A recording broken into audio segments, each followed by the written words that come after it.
Is that? Well, the latest, Shane, is that money continues to come from Montauk, another $2,000 while we've been chatting about the other races. So really pushing Bassett for favouritism now. So our worst result will be Montauk. 360 Bassett, it's drifted. Let's have a look. Race number 1, the Carbine Club Stakes.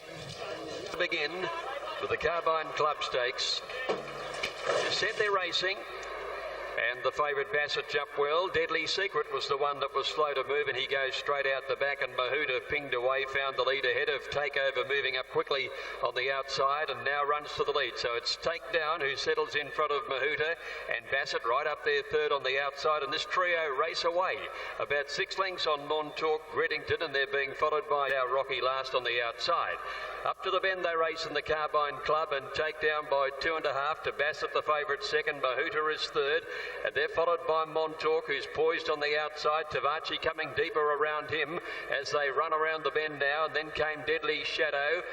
Flying Light working into it and pulled to the outside. He's our Rocky. Now, early in the straight, the front runners were gone, and dashing to the front is Mahuta. 2 lengths on Bassett, and Tavachi battling away on the outside pretty well.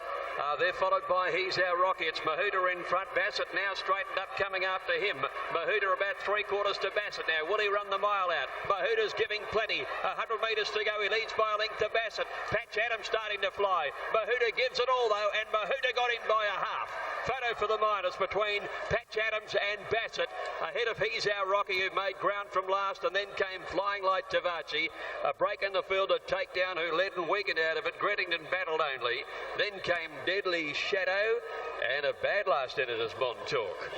Oh, he's a winner, Mahuta. That's 3 in a row for Brad Rawiller and Darren Weir. He's taken out the Group 3 Carbine Club Stakes in impressive fashion, holding off the diving finishes there of Bassett and also Patch Adams. It's a tight go there for the Gothic Stakes at Caulfield over 1,400 metres. Now, that race has proven to be a very reliable form reference. Or one off the rail. They were coming back saying, we had no hope there. Well, Channel 7 were able to get access to Jockey Cam, and obviously there's audio on Craig Williams' Jockey Cam, and he was talking to Connections of Chance to Dance, and he said, the running rail, it's just electric, it's on fire, got to be on the running rail no matter what we do, we've just got to be on the running rail, can't win 3 horses off it. This is the second elephant in the room in a week. The elephant was in the room last Saturday as well. Yeah. So this is Cox Plate Day and Derby Day, the 2 biggest days on the calendar that are, they're not just slightly biased.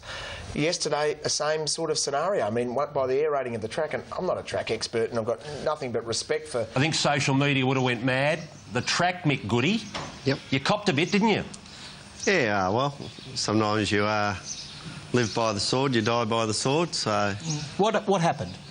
Oh, look, I think I said all week that I thought the inside half was the place to be. And if I had me time again, I probably wouldn't have watered Friday night. How much did you put on? I put on 4 mil. More, I didn't want it to get too firm, Derby Day, and people start. The 9 mil, that inside 2 metres, took that a lot better than the rest, because off that 2 metre pad was a bit more thicker and dense, and... Well, a lot of people said that... Played, but the fact that I watered the night before and then got 9 mil starting at 6 in the morning, it just sat there and turned very claggy and more 3 days. And this is a fascinating betting battle at the top between My Pipette and Ambience. Ambience was the early favourite at $3.60, got all the way out to $4.60, and we've actually just taken 6,000 on Ambience at the top tote, so we're still getting support. But My Pipette... See Oaks on a Thursday. So many horses come through this race and go on to Oaks success. We've had 35 winners do the Wakeful Crown Oaks double in the last 4. It's been well supported, not only on course here in the last sort of few minutes, 5 into 440. It's a good go, and it's been... And away they go with My Popette winning the jump down towards the inside. Bengal Cat got away quickly, so Beau Levy is up there in the purple cap with Lazumba. Ambience and the Godolphin Blue is just off them. Dawny Perfect pushing up in the centre to try and find a place, and they're followed Bannatyne, who's trapped trapped out a little. Cat was allowed to move up on the outside, but My Popette kicked back along the rails and shows out, and then led by 3/4, and they certainly do put on a bit of tempo in the middle of the race. They get away 3 to 4 lengths on Bannatyne, and over on the inside then is Ambience holding down 4th place.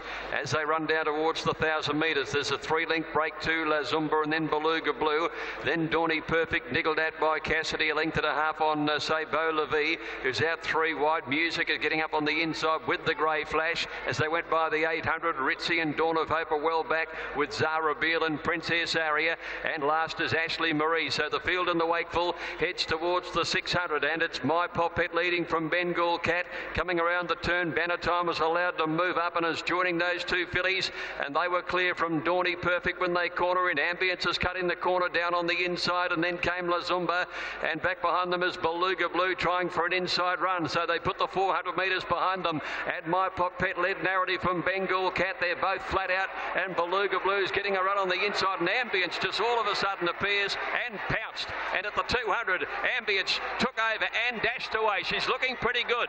Good lineup for the miners. Beluga Blue's finishing it off, and Musica is coming home well, but Ambience has romped it in. Won it by 3 lengths, Beluga Blue. Musica will grab 3rd in a photo, I'd say, from Dawny Perfect, Zara Beale, and then came Bengal Cat and My Popette. Well, the 2 leaders folded up at the last furlong. That is the real Ambience today. Absolutely outstanding. Racing away to give James McDonald, John O'Shea and Godolphin the first of what could be many successes here on Amy Victoria Derby Day. She blitzed them. We've got the chopper shot coming up now, Clint. We've got the chopper shot coming up now, Clint. And a nice performance there on the runner-up, Beluga Blue. Correct weight is up 4:30. Ambience now a contender for the Oaks.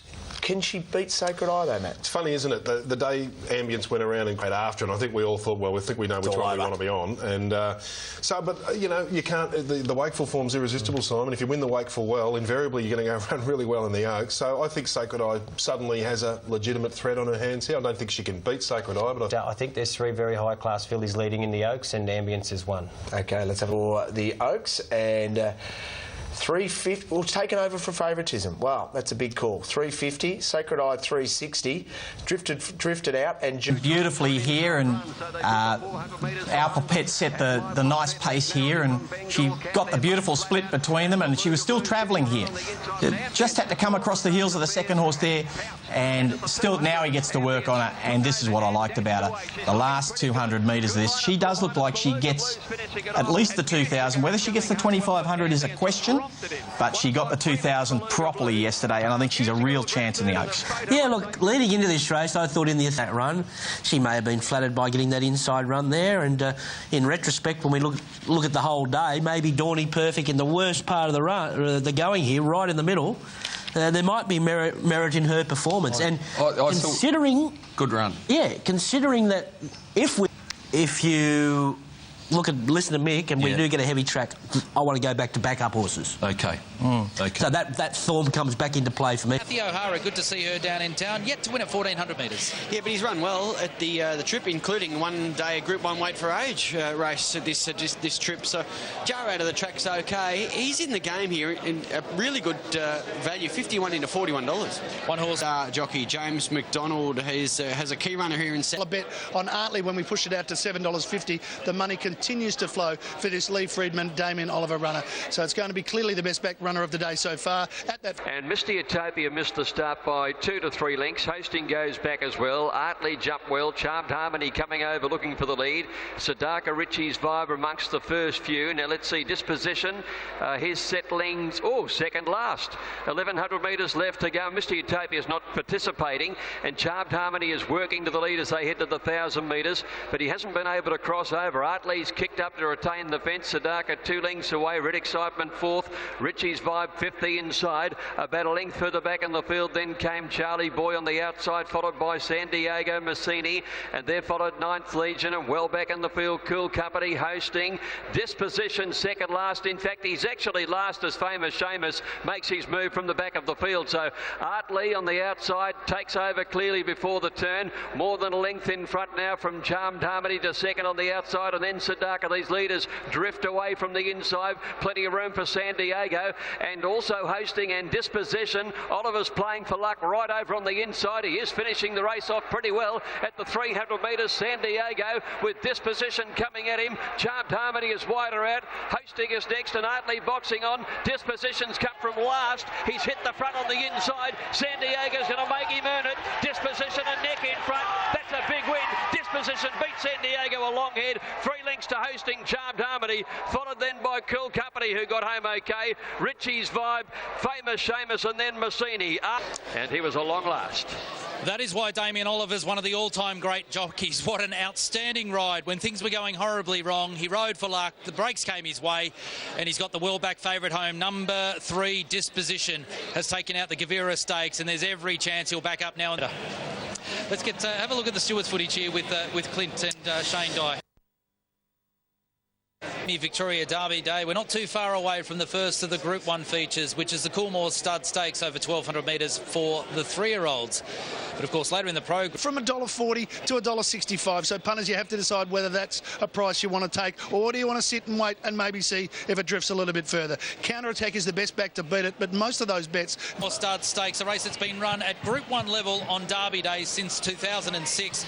Modern Honour Roll, Gold Edition, Weekend Hustler, Northern Meteor, Headway, Star Witness, Sepoy, Nikita, Zoostar, and 12 months ago, Brazen Bow. Tremendous field for the feature. Number 1 is Exosphere, who's gone to a whole new level this campaign for John O'Shea, Godolphin and James McDonald. Here's a clear-cut favourite, Gator. Yeah, 3 brilliant wins this prep, beating subsequent Group 1 winners will probably do that to you. Against the short odds, I guess, smash the clock. I rode many a time here, and if you were out in the wind blows across, you know, and the stand can protect it sometimes. And you also... Set for the Coolmore. They're away. And Exosphere just a touch slow. He drifts right back with Mogador and Ready for Victory. They're the 3 tail enders, and Super One, the Singapore Flyer, is out with a good lead in the early part. He settles out towards the middle of the track. A clear leader. Japanesma and the Cerise down on the inside with Ragazzo del Corsa. Counter-Attack's moved up and is right outside of the leader, followed by Del Cielo. Black Vanquish is out wider on the course. Keener Ray getting a toe into the race just behind the leading bunch.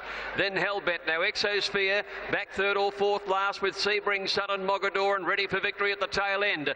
500 left to go, and Super One the leader. Counter-Attack poised on his outside. Del Cielo 3 wide.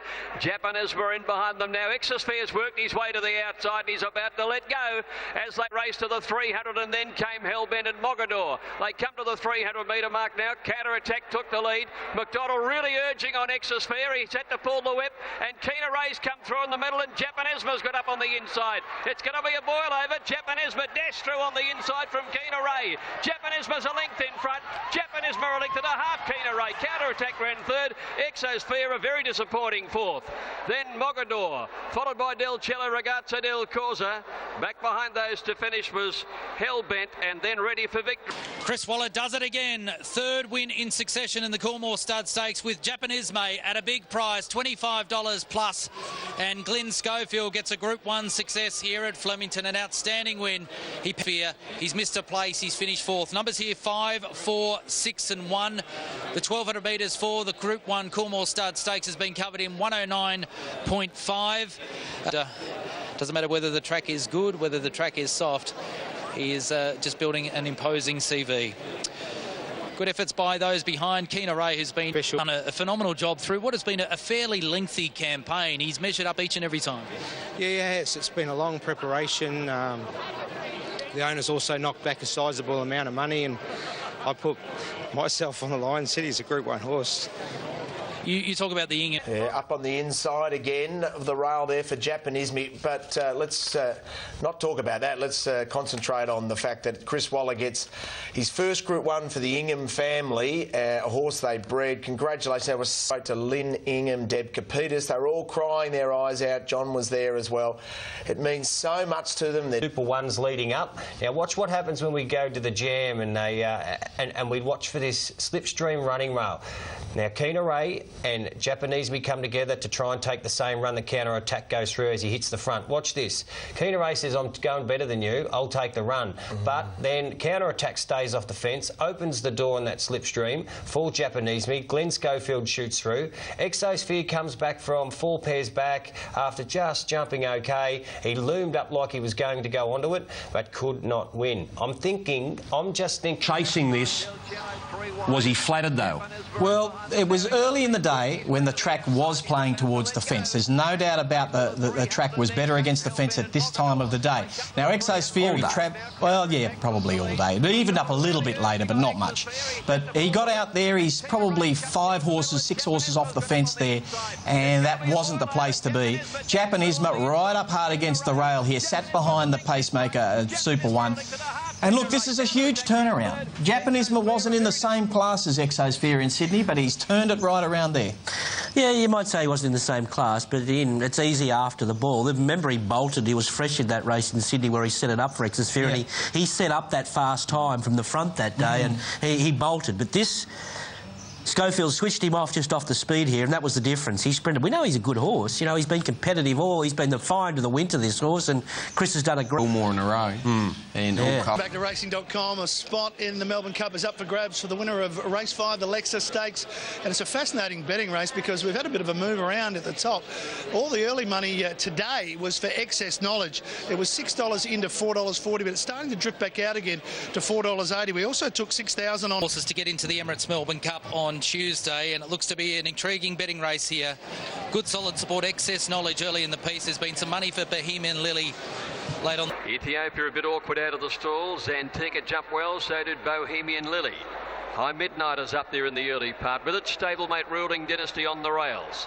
And going forward over on the outside as they reach the judge there is Chance to Dance. But Bohemian Lily for Jim Cassidy found the rail and the lead pretty comfortably. Ahead of Zantica up there in second, and Ruling Dynasty right behind them with High Midnight. And then on the outside of these horses, Chance a touch worse in midfield. Then Ethiopia. They're followed by Thunder Lady as they make their way out towards the 1400. Excess Knowledge trapped out a little bit deep there. And they're 3 or 4 lengths in front of Janoob. And back at the work to get the second was Chance to Dance, but now looks to relax pretty well. Ruling Dynasty right in behind them in third placing, followed by Zantica. Manila Pans had a tough run over on the outside, and then Havana Cooler closely followed High Midnight. One further back, Excess Knowledge has been given no favours in the run. He's out 3 wide from Ethiopia, and with those is El Hami. They're clear from Thunder Lady, and Janoob's tacked on, although he's hard ridden to do so back there with Hawkspur. So Bohemian Lily in the run down towards the home turn shows the way for Jimmy Cassidy, who's recently announced his retirement, and he's going to straighten up here from Manalapan, who's gone up to second. High Midnight's putting in a run around the outside. His stablemate has to wait on a run right behind them, Ruling Dynasty. Now let's see where Dunn's got to on Excess Knowledge. He's creeping up and about to present on the outside. Into the straight they race now. High Midnight hits the front. It's High Midnight for the Cummings colours leading, but Excess Knowledge after it. And here's El Hami. El Hami's joining in very quickly on the outside, and Zantica's thread through near the inside. Excess Knowledge digs in. El Hami got there, but he hasn't got past yet. Excess Knowledge in front of Zantica, the inside, and El Hami. Excess Knowledge with Zantica driving up on the fence. Excess Knowledge by ahead. Zantica nearly there. Excess Knowledge off, bob and go. Zantica bobbed and put in a big dive at Excess Knowledge. A photo finish. A photo for third as well. El Hami walked, and the other Godolphin runner came home. Havana killed her to make it close there. Then High Midnight, Ruling Dynasty, Manila Pan. Further back was Hawkspur, Thunder Lady, Bohemian Lily dropped out, and Ethiopia in a long break, Janoob, and a distant last Chance to Dance. This is tight between 3. Excess Knowledge, who was deep, covering ground. And he's got there. Excess Knowledge has got it narrowly over Zantica, and he gets his way into the Emirates Melbourne Cup field for the first and 6. And where we got the protest here is second against first. Second against first. Now, further information with a spot in the Emirates Melbourne Cup up for grabs. Yeah, well, they're right alongside of each other at the moment, as you can see, about 4 off the fence. Now there's clear running room between them.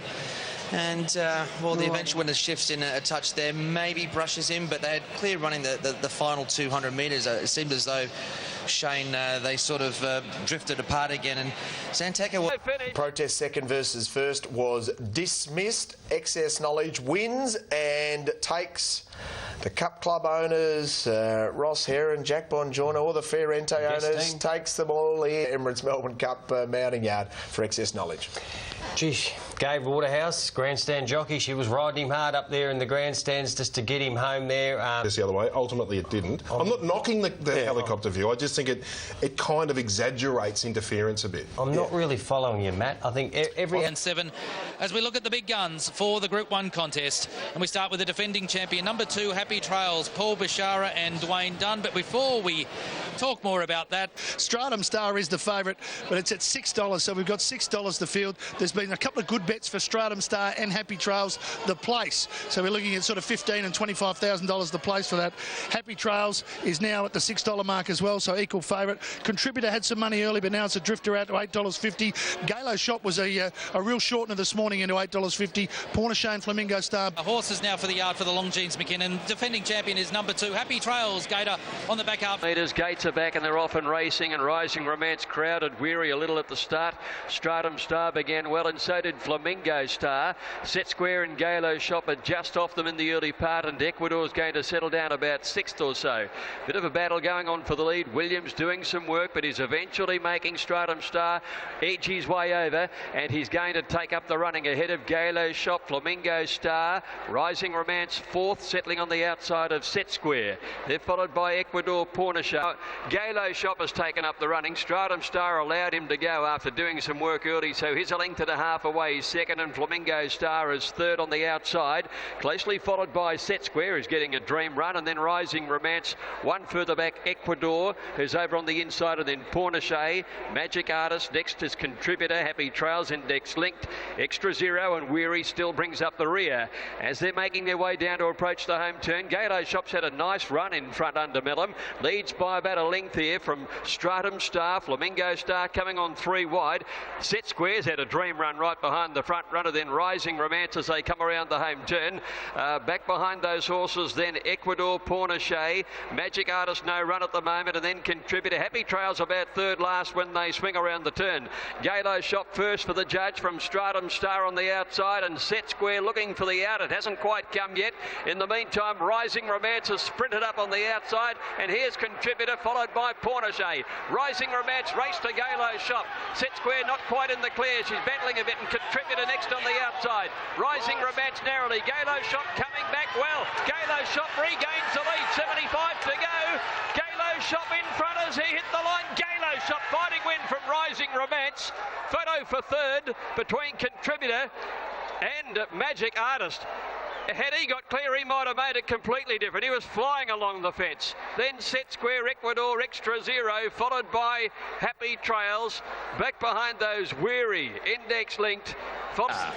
Yet again, the Cox Plate proves the most reliable form reference for the Longines McKinnon Stakes, as Galo Shop has been able to turn his form around from a week ago, go to the front, dictate under Ben Mellum and fight on and win. An outstanding effort by the importer Galloper to hold off Rising Romance.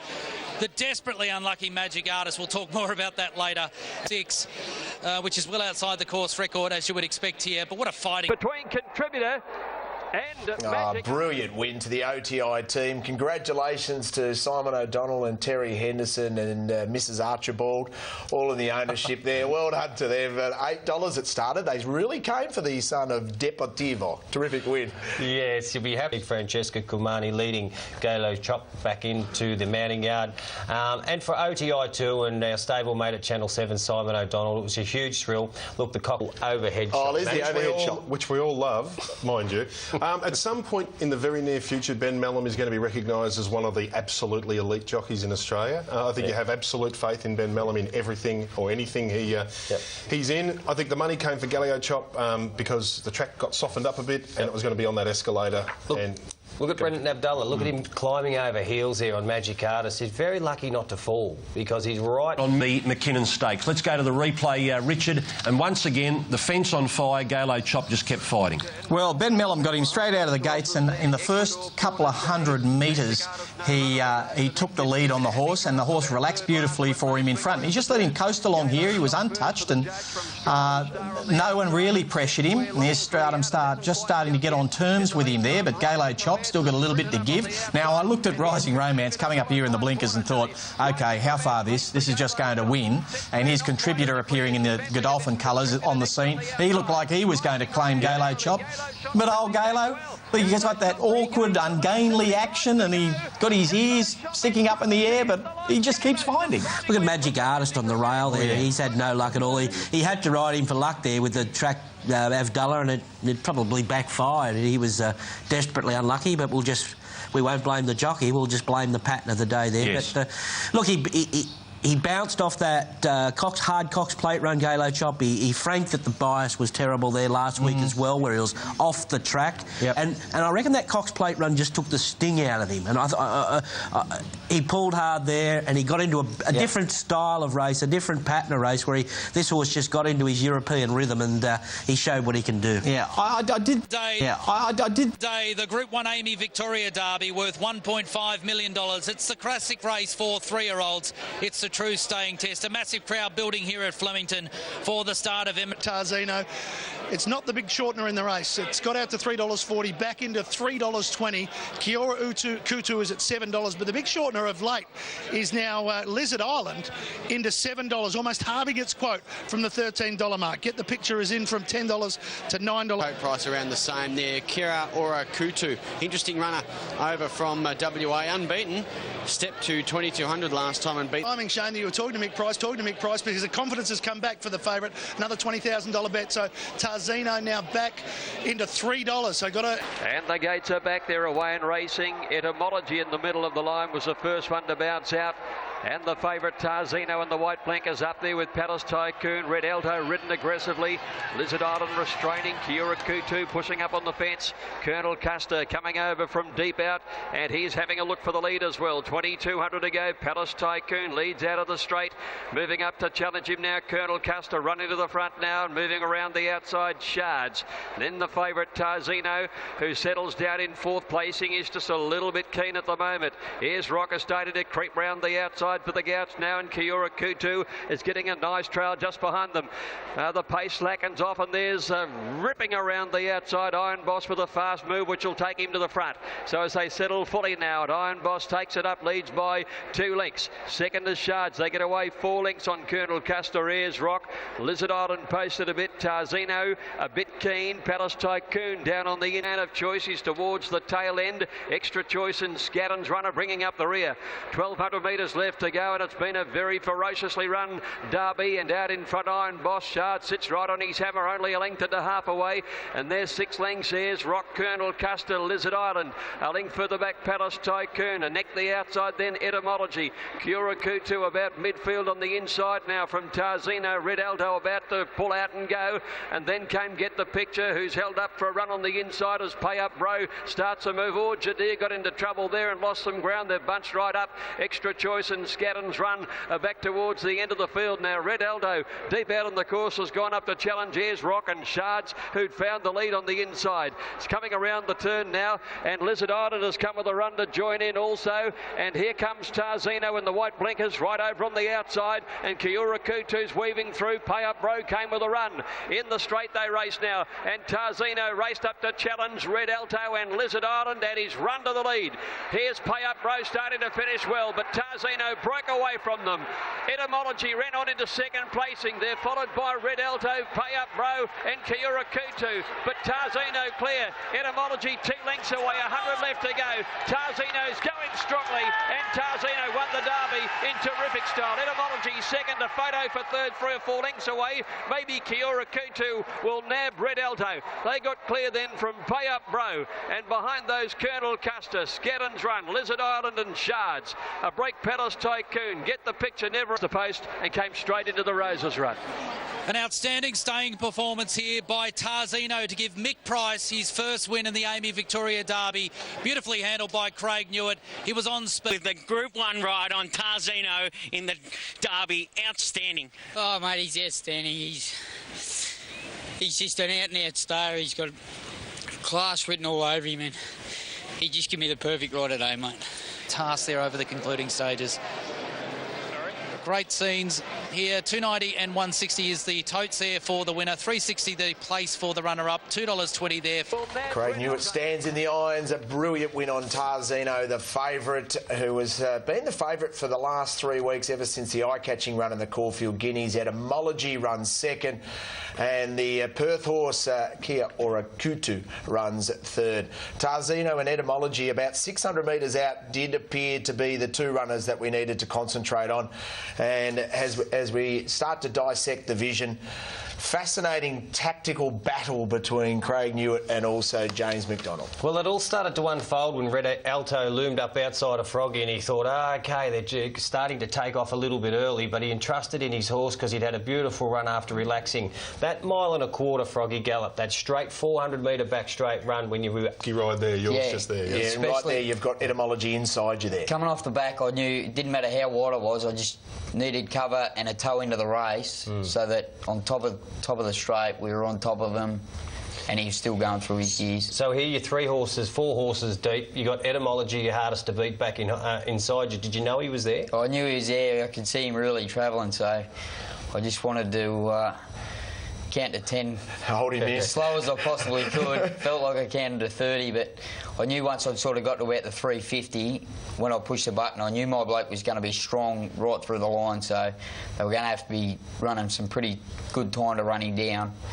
But, yeah, he just proved too classy. When Red Alto moved up... Adventure can this horse give you a Mick Price in the next 12 months? Oh, look, I think the sky's the limit for him. I really do. I think he's bred to get better as a 4 and 5-year-old.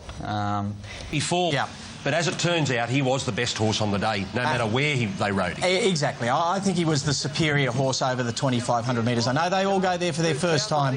When we pick him up here, you'll see him in his white blinkers. He's just trailed them into the straight here. By this time, they all thought the fence was the place to be. But as Mick said, later in the day, this is race 7, things were starting to even up a bit. Look at him cruise up on the outside here, Tarzino.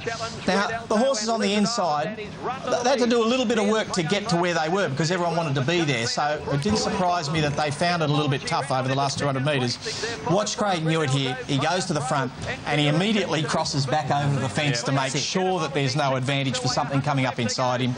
And it was a good effort of the second horse to chase him, because they spaced out like, have a look at this. Now, Kotu...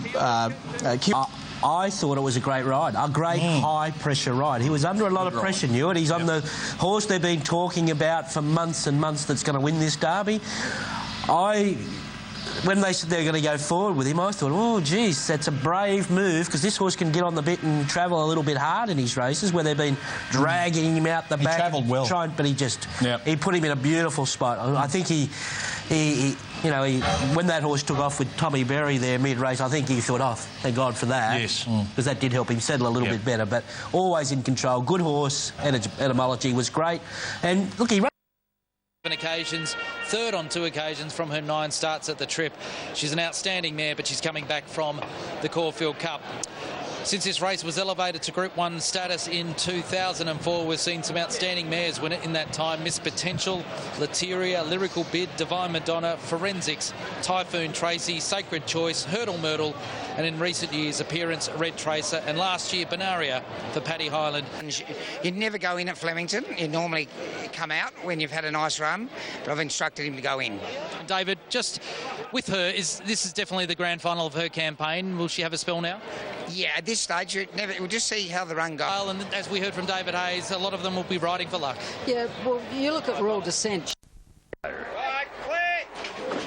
And they're off and racing in the mire, and Miss Rose Delago La Passe. Vergara began fast, and Solicit's on a mission from deep out to head towards the lead. Fenway goes forward, and Jessie Bell not far away, and as they settle down, it is Solicit who is working to the lead, but kicking up on the inside. Miss Rose Delago keeps her working and retains the fence. Then 2 lengths to Jessie Bell, holding down third. Vergara's fourth.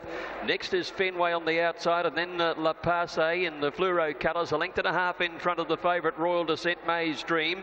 Abide With Me Atlantis Dream, and then came Politeness towards the end as Cadelia the inside. Amicus is back towards the end, and then Slightly Sweet and Stay With Me will have to play for luck as she's gone right back to last. On the run down towards the turn, and out in front is Miss Rose Delago. Led the field narrowly from Solicit, fired up a little second. 2 lengths to Jessie Bell. Vergara fourth the inside. Fenway next, and then La Passe.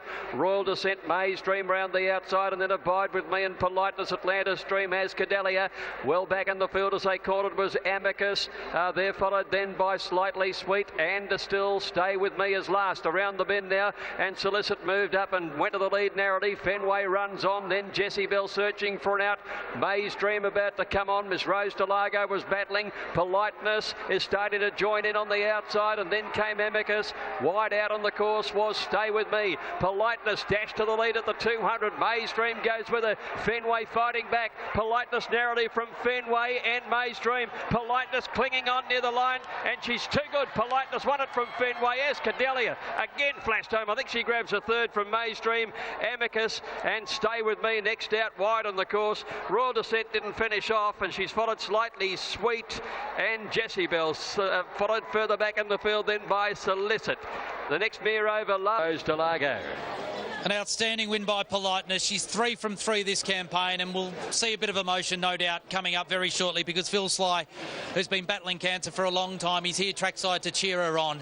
His health hasn't been great over the Spring Carnival. He's got a great deal of satisfaction and so much more out of Politeness than what she's been able to do, and she's finally satisfaction with the mare you love. Oh, look, it's only as tough as you want to make it. I've said that to you many times, you know, but she's come on in leaps and bounds this prep, and you try and tell people, and they say, you know, she's $14 or $15. Well, you say have a bit more on her because, you know, you're going to get a better return. As I just said then, the Smurdy and all the crew. You've been cheering her on over the 3 runs this campaign. How much satisfaction do you get out of watching her? Keeps me alive, mate. On too much anymore.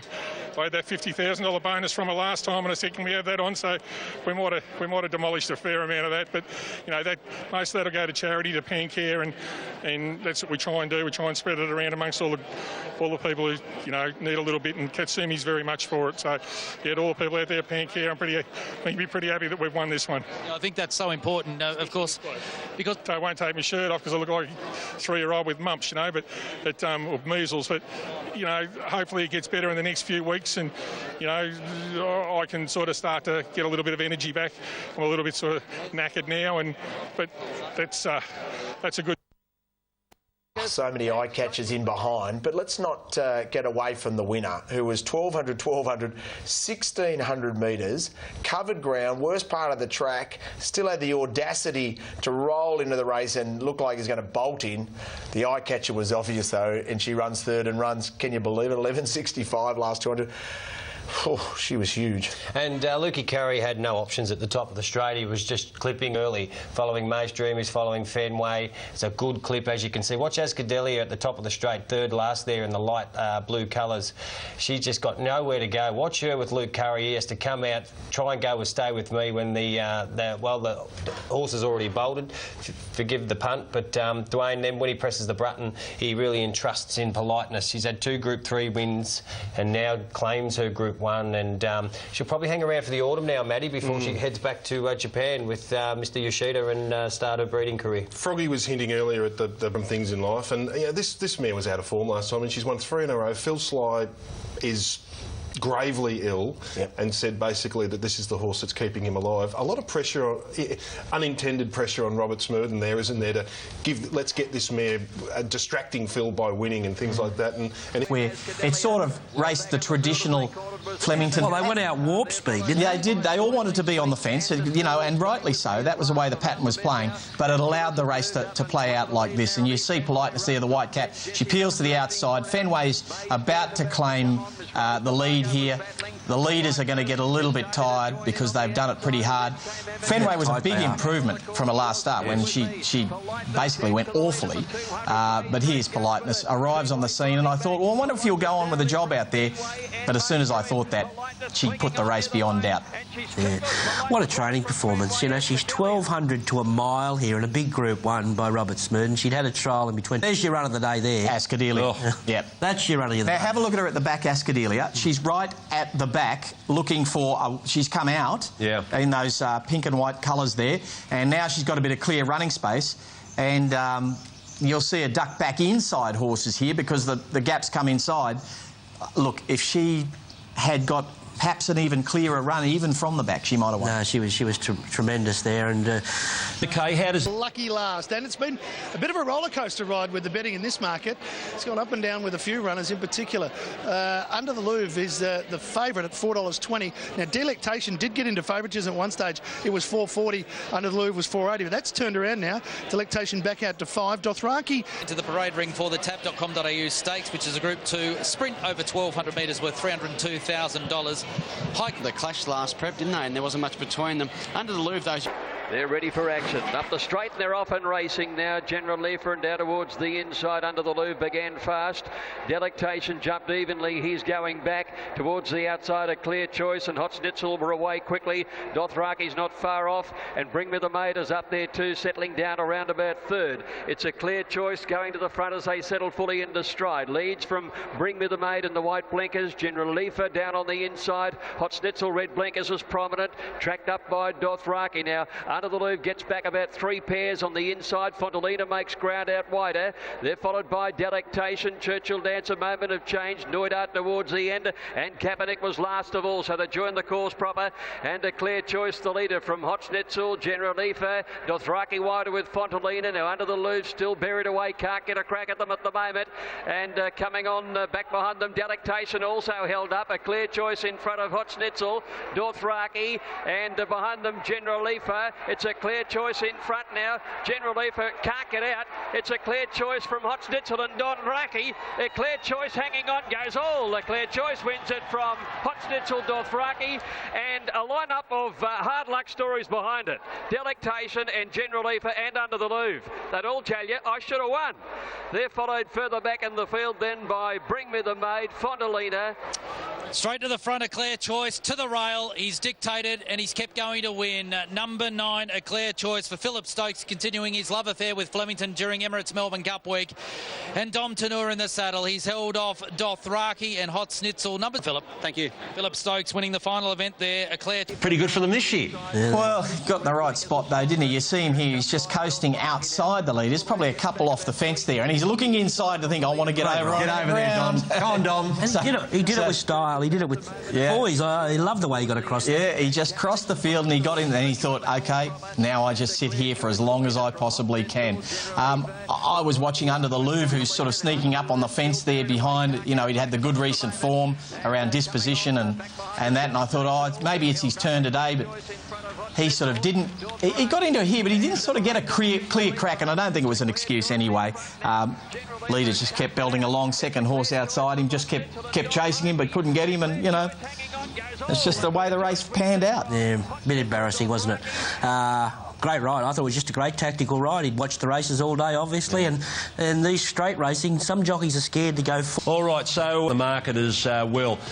Look, how much do you play with the barriers here, Duff, when you're doing the form for a Melbourne Cup? Not much, really. I think it's 2 mile. They get into their rhythm. Look, I'm not... But, see, barrier draws only matter after the gates open. Yes. Yeah. They don't really make a difference until you know where the pace is going, where the speed is going to come from. Sometimes an outside barrier can be a big advantage. Yes. Yeah, but you can't know that until after the gates open. All right, well, all the talk's been about Fame Game, Glenn. How short is Fame Game on this Sunday morning? Well, it's currently a $3.20 chance, Greg. It actually firmed after the barrier draw yesterday, mainly because a couple of horses that were going to be round in that, 4th or 5th line, they drew out, but it is now the $3.20 favourite. They fill it. Now, Fame Game, go back a couple of weeks when we... So short, like he has to be a pari-mutuel bet now, not so much the fixed odd bet. That is the only reason we have him as short as that. Because you've got to make a ball. Yeah. you've got to make a book with him out of the race, basically, now. All right, let's have a look. The rider is Michael Walker. Richard. As a horse with some class. I mean, he's been running in very good races in Europe, and he came back here and he got straight on the job here as well. Look, his preparation is... look, I think he's one horse that did want a good barrier. He'll just switch him off from barrier 4 because he does settle this horse. He has a class. He reminds me a bit of a Saintly, like he's running the two best.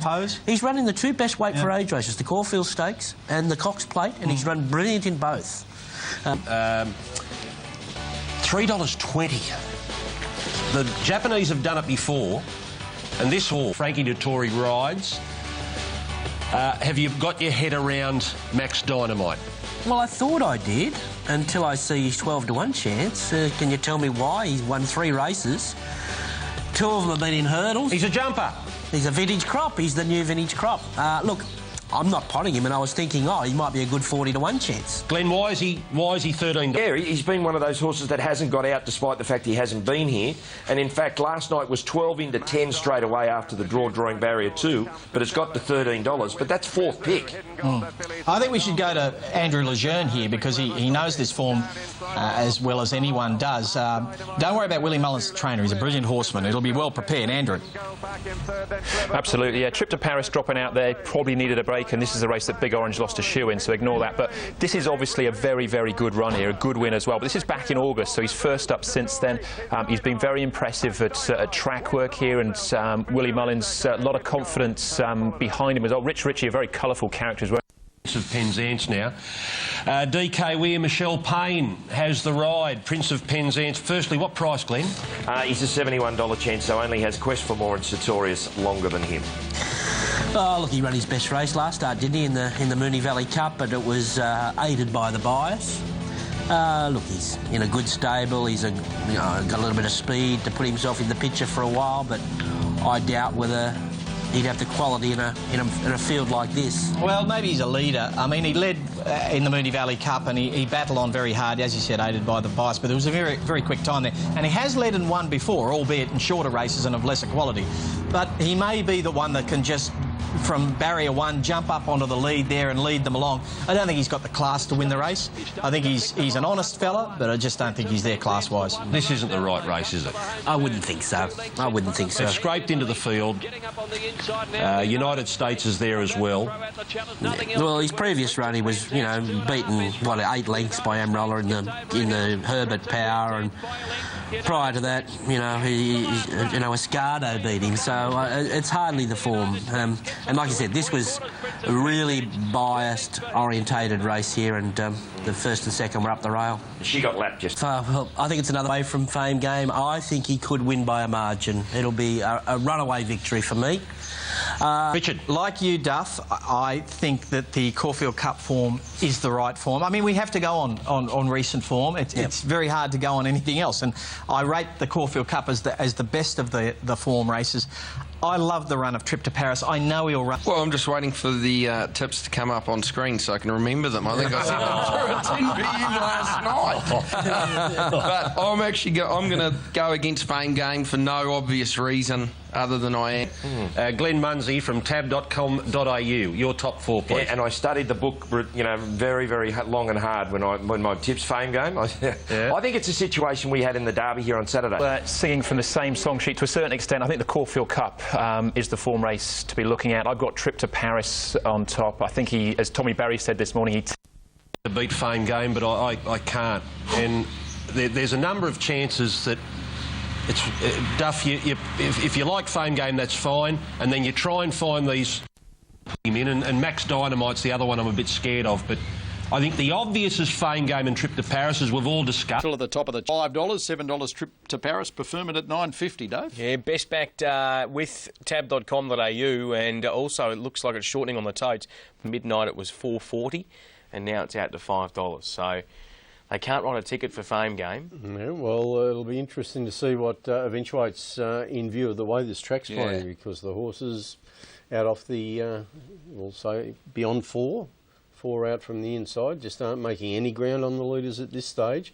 And horse like Fame Game, he's going to be one of those horses back in the field trying to make... To take bets on Trip to Paris and Preferment because we're trying to even the book up because we're going to get smashed if Fame Game wins, let's be honest. Fame Game at $5. Trip to Paris was $9 this morning. It's now $7.50. Preferment's into 10 and Max Dynamite.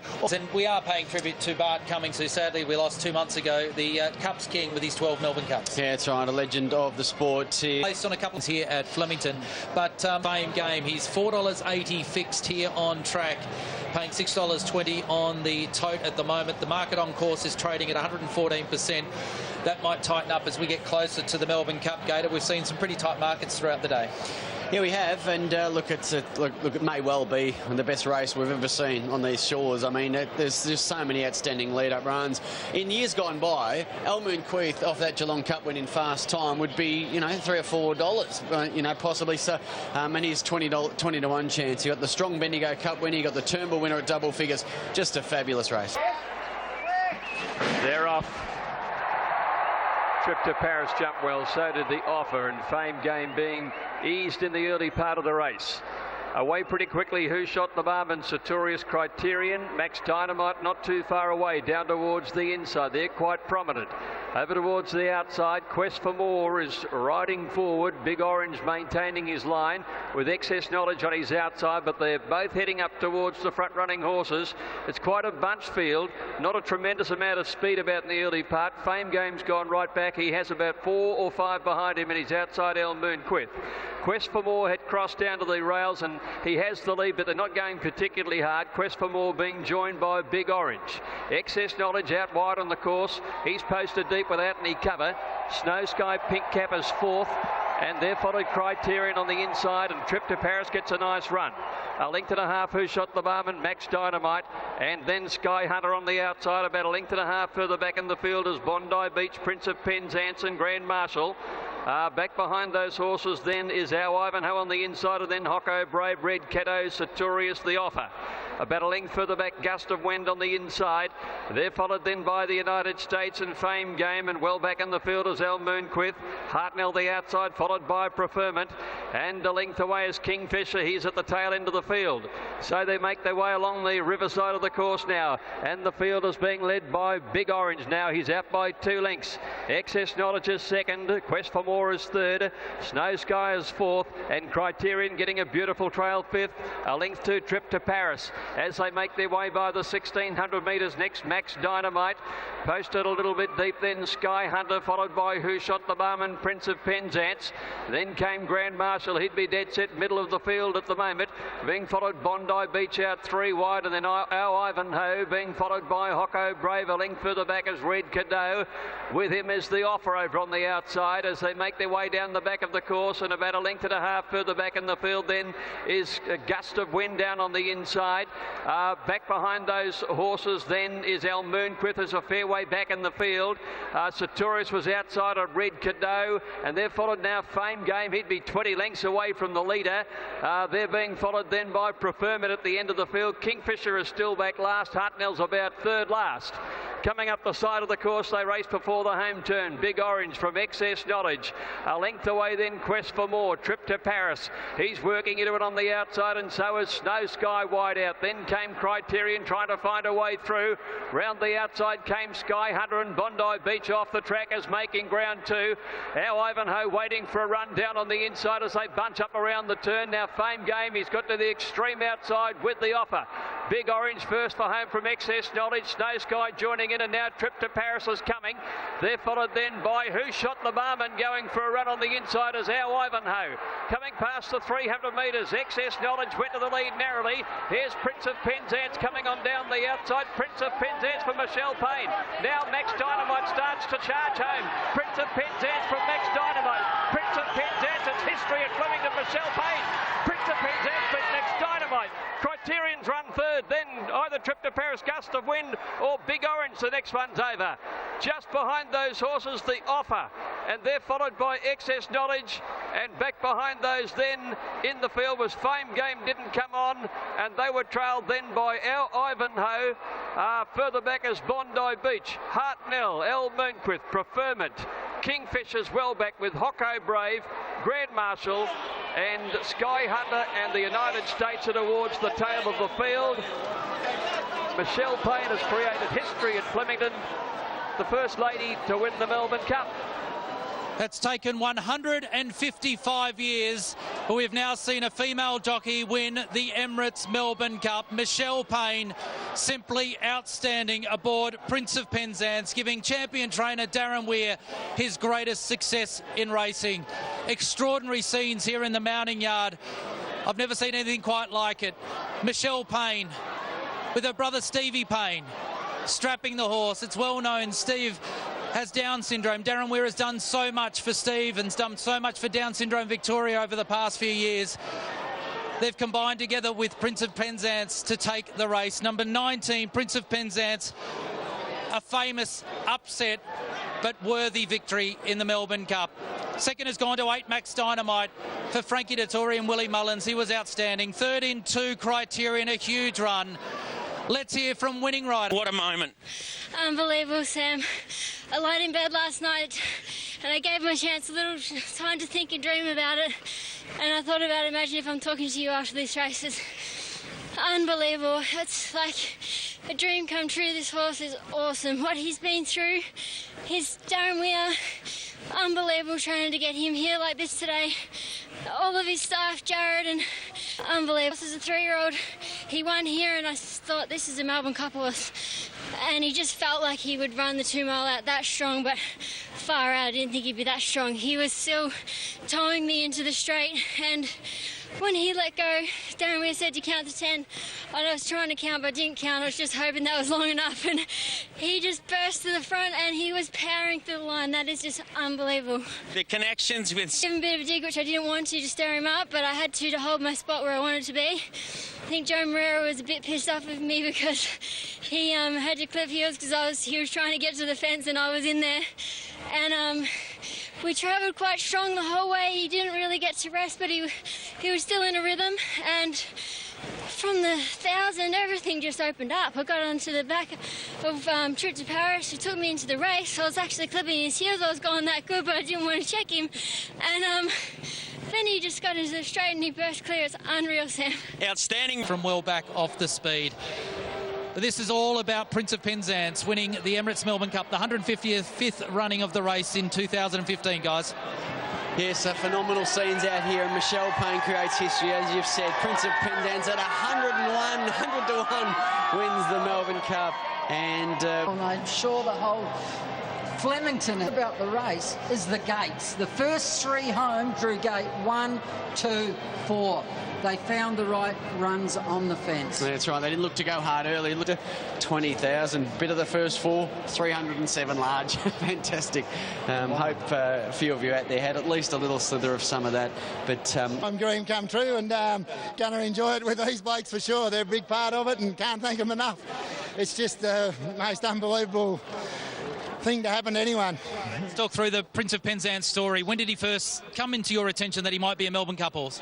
Oh, well, it all started with this dream to try and win a Melbourne Cup. So Sandy McGregor, a mate of mine, offered to put the money up, and then we found John Foote to buy the horses, and the rest is history. What a great judge John Foote is. He certainly hasn't been the most straightforward of horses. He had a lengthy break after we saw him last spring. What was his problems? An amazing horse. Like, he's had 2 joint surgeries, and then when he was about to come back in, about to come right, you, Vicky. Good on you. Then when he was about to come into work, he got a twisted bow, so he had to have a colleague operation. So what an amazing horse. Coming into this prep, I was just hoping that was long enough. And at the furlong, I was thinking, where's that bloody winning post, you know? So here's Prince of Penzance coming on down the outside. Prince of Penzance from Michelle Payne. Now Max Dynamite starts to charge home. Prince of Penzance from Max Dynamite. Prince of Penzance, it's history at Flemington. Michelle Payne. Prince of Penzance beat Max Dynamite.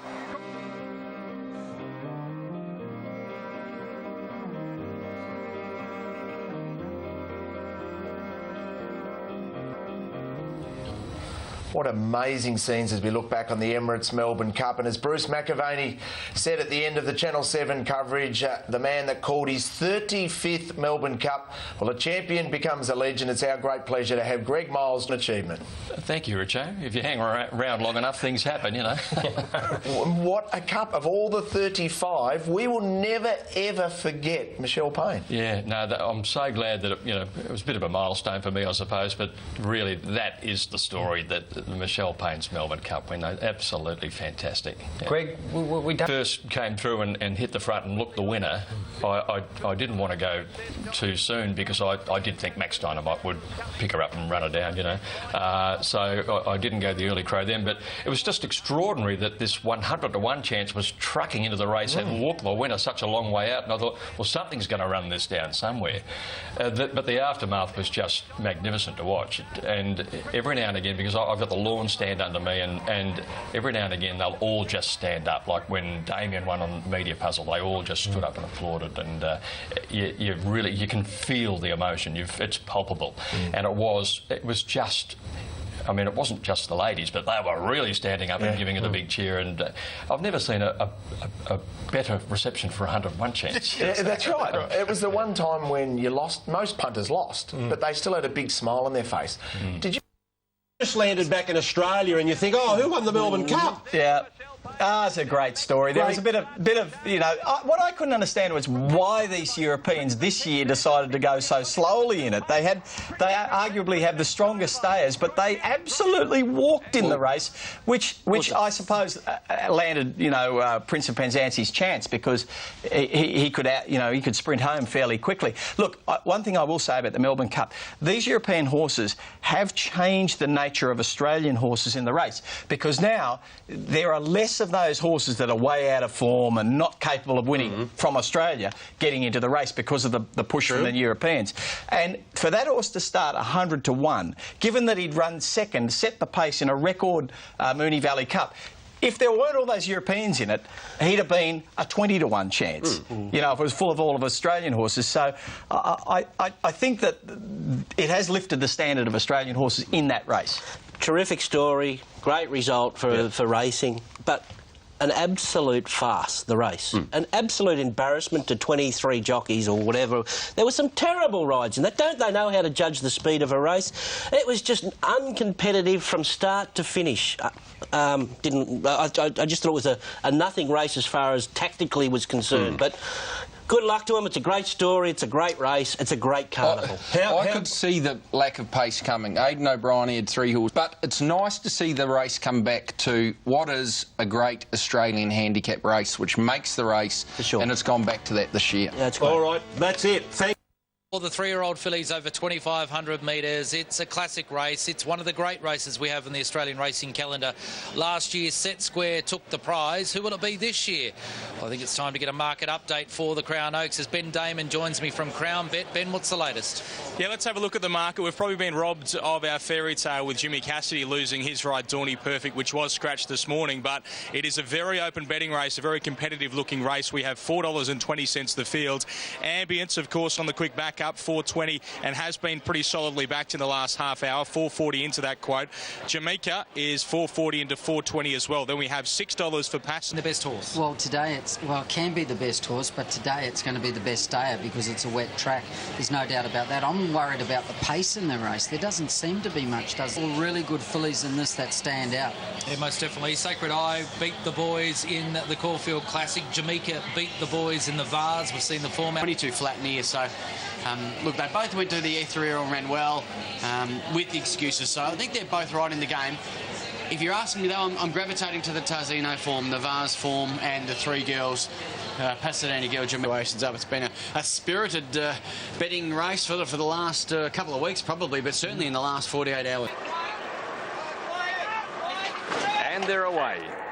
Zara Beale bombed the start, missed it by 2 or 3 lengths. Ritzy Pasadena Girl go back as well. And as they settle into stride, Jamaica is going to greet the judge, a narrow leader for Ollie, ahead of the Grey Flash, Music at the inside, Sacred Eye steadying, and then Delverton followed by Ambience midfield on the outside from Pasadena Girl as they leave the straight and go out past the 2200 metres. She's 3 back on the inside, and they're followed by Ritzy back towards the tail end of the field. Zara Beale, who missed the start, but she's recovered okay. She's 3rd last on the inside, and then came Anesta, and a length away is Princess Aria. So it is Jamaica who leads them to the riverside. She does it quite comfortably. Musica a little bit fired up, and because the rails is open, she's driven through on the inside of Jamaica, and Over Racing now takes up the lead. 2 lengths away in 3rd placing is the Grey Flash, with Sacred Eye next on the outside. Dalverton's travelling well 5th over on the rails, and then the favourite Ambience in the Godolphin Blue, followed Pasadena Girl. Ritzy is next over on the outside as they're about to go out towards the 1400 metres, and back behind them is Nesta. She's gone back to on the inside. Only about 7 lengths would cover them. And it's been a pretty slowly run race with on the inside it's Musica leading from Jamaica, and a length and a half away Sacred Eyes, tracked wide all of the way but moves up only a length and a half off the lead. Then the Grey Flash Dalverton. Ambience has been tracking Sacred Eye everywhere as they come towards the home turn, and it's about to peel and go, and Ritzy's trying to push through in the centre when they cornered in. Pasadena Girl in behind them trying to find a way clear, and Anesta's going to swoop, it would appear. Now Oliver's committed on Jamaica before the home turn, and he's taken to the lead. Out wide on the course, it's Jamaica first for the judge, and she leads by 2 lengths. Ambience, the favourite, chases her down. She's 2nd around the home turn. They're followed by the Grey Flash, and now Anesta's coming with Pasadena Girl. Jamaica in front, 300 to go. Ambience a length away, and these fillies have drawn away with Anesta running on to 3rd. Jamaica out by a length. Oliver is wielding the whip. She's in front. McDonald trying to wind up on Ambience, but Jamaica's going strongly. She's more than a length and a half in front. Anesta getting up on the inside, but Jamaica's all too good. Won it by 2 lengths. Anesta 2nd, Ambience 3rd, and that trio got right away to Pasadena Girl Dalverton.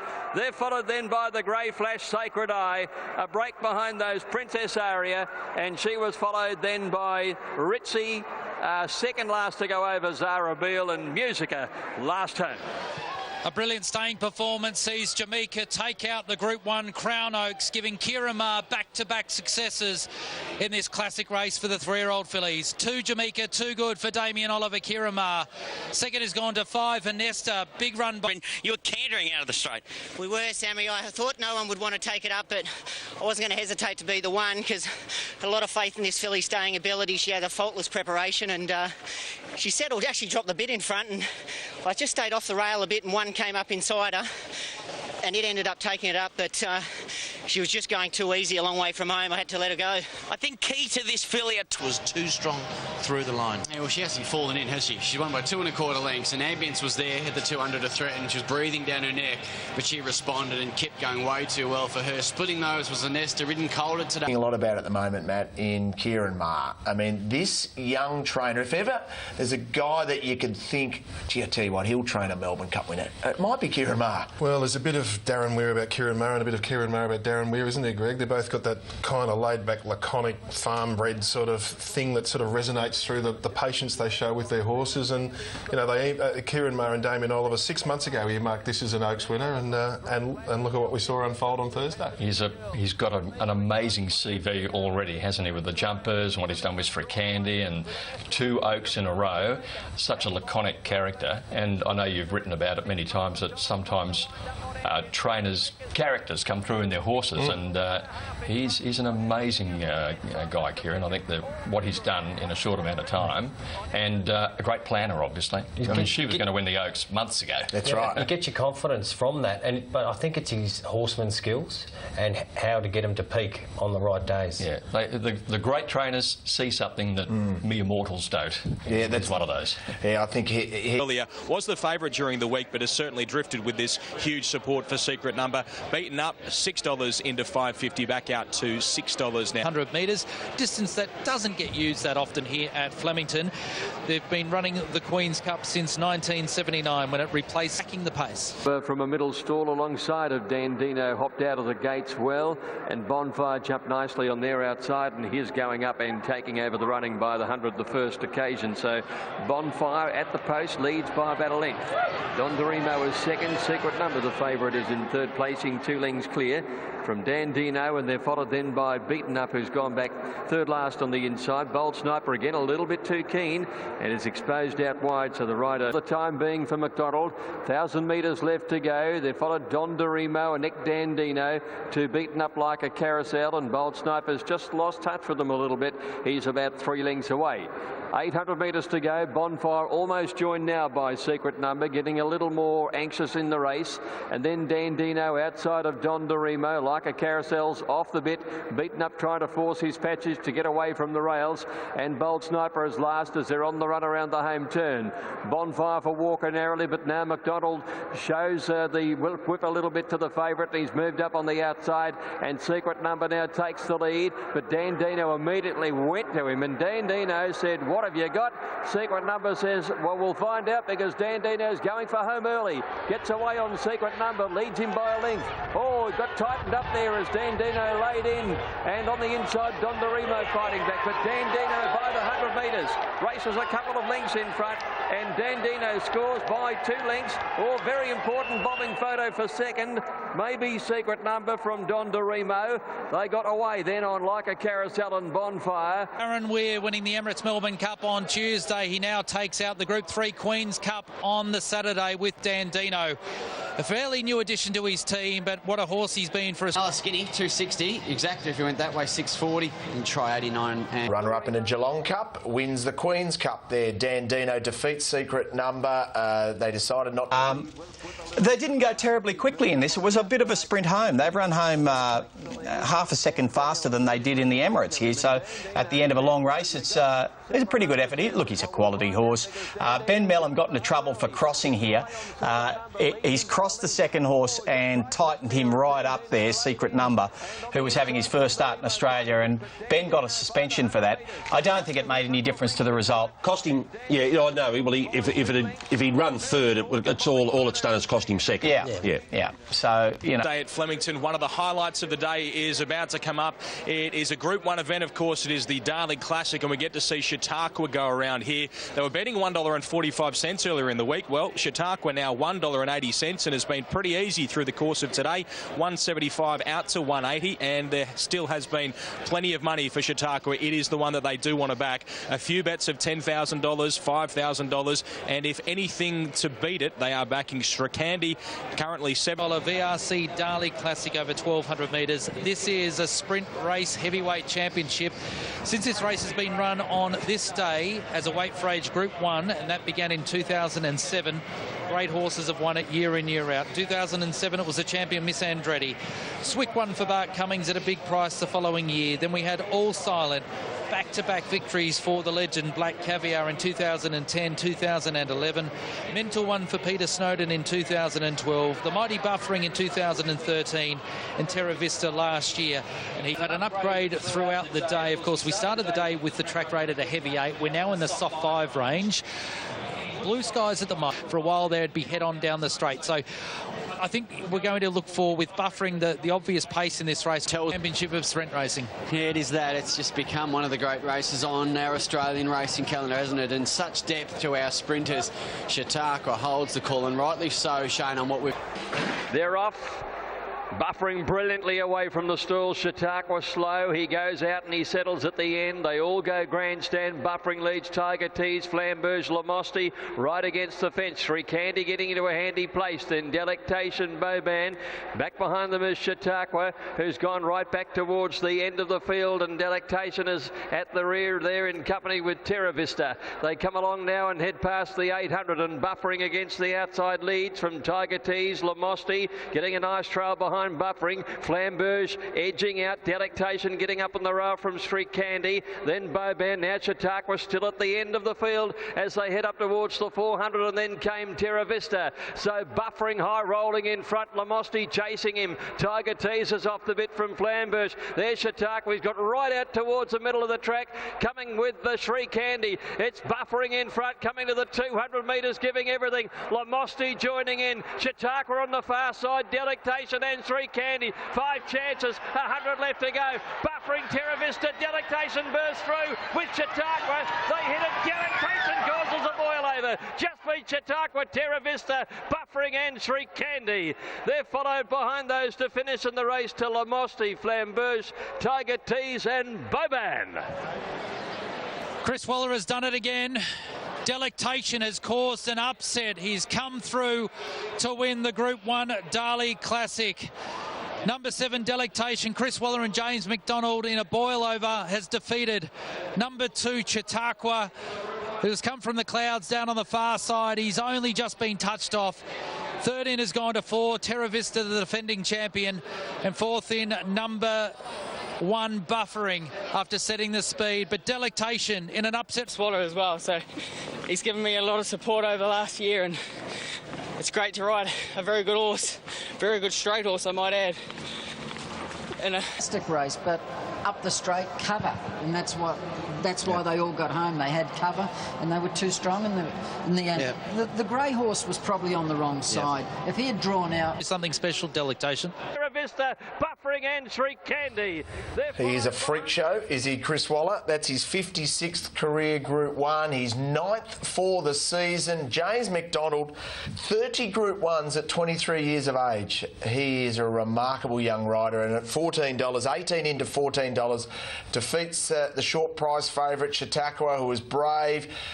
Well, Terra Vista, Huey Bowman, take a bow. That's one of the best third place rides you've ever seen. Terra Vista flashes and runs 3rd. Buffering so brave as always. What a great race. It was, and this will defy the laws of physics, but Simon, I'm hoping you'll agree with this ridiculous statement, but in a straight line you can still hang off the edge of a race, can't you? And that's where Chautauqua was. He was hanging off the edge of that race, and it's an awkward spot to be when you're in no running line and no lane there. And it was, as soon as he ended up there, you thought this is the vulnerability that we hoped wouldn't happen. And punching the breeze. Well, as soon as they went to the outside rail, it made life very difficult for Chautauqua, didn't it? And that's what happened. Well, the outside rail from Thursday Oaks Day was the place to be. We saw that the quarterback, you know, Maxie Allen, what a brilliant ride from him. Get to the outside. Hugh Bowman goes up on the fence and says, look at these gaps opening up. And there's James McDonald peeling to the outside of Tiger Tease and saying, right now I'm hitting my strips.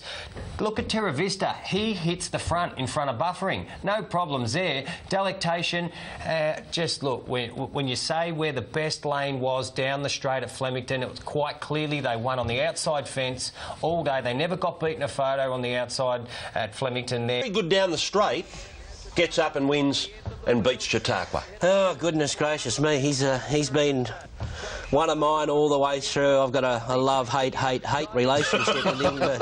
He's a thorn in your side. He is a big thorn in my side. So have you settled on one? Is it love or hate? At the moment it's hate. It's hate after yesterday, because I nearly said I just can't let this thing go around after last Saturday.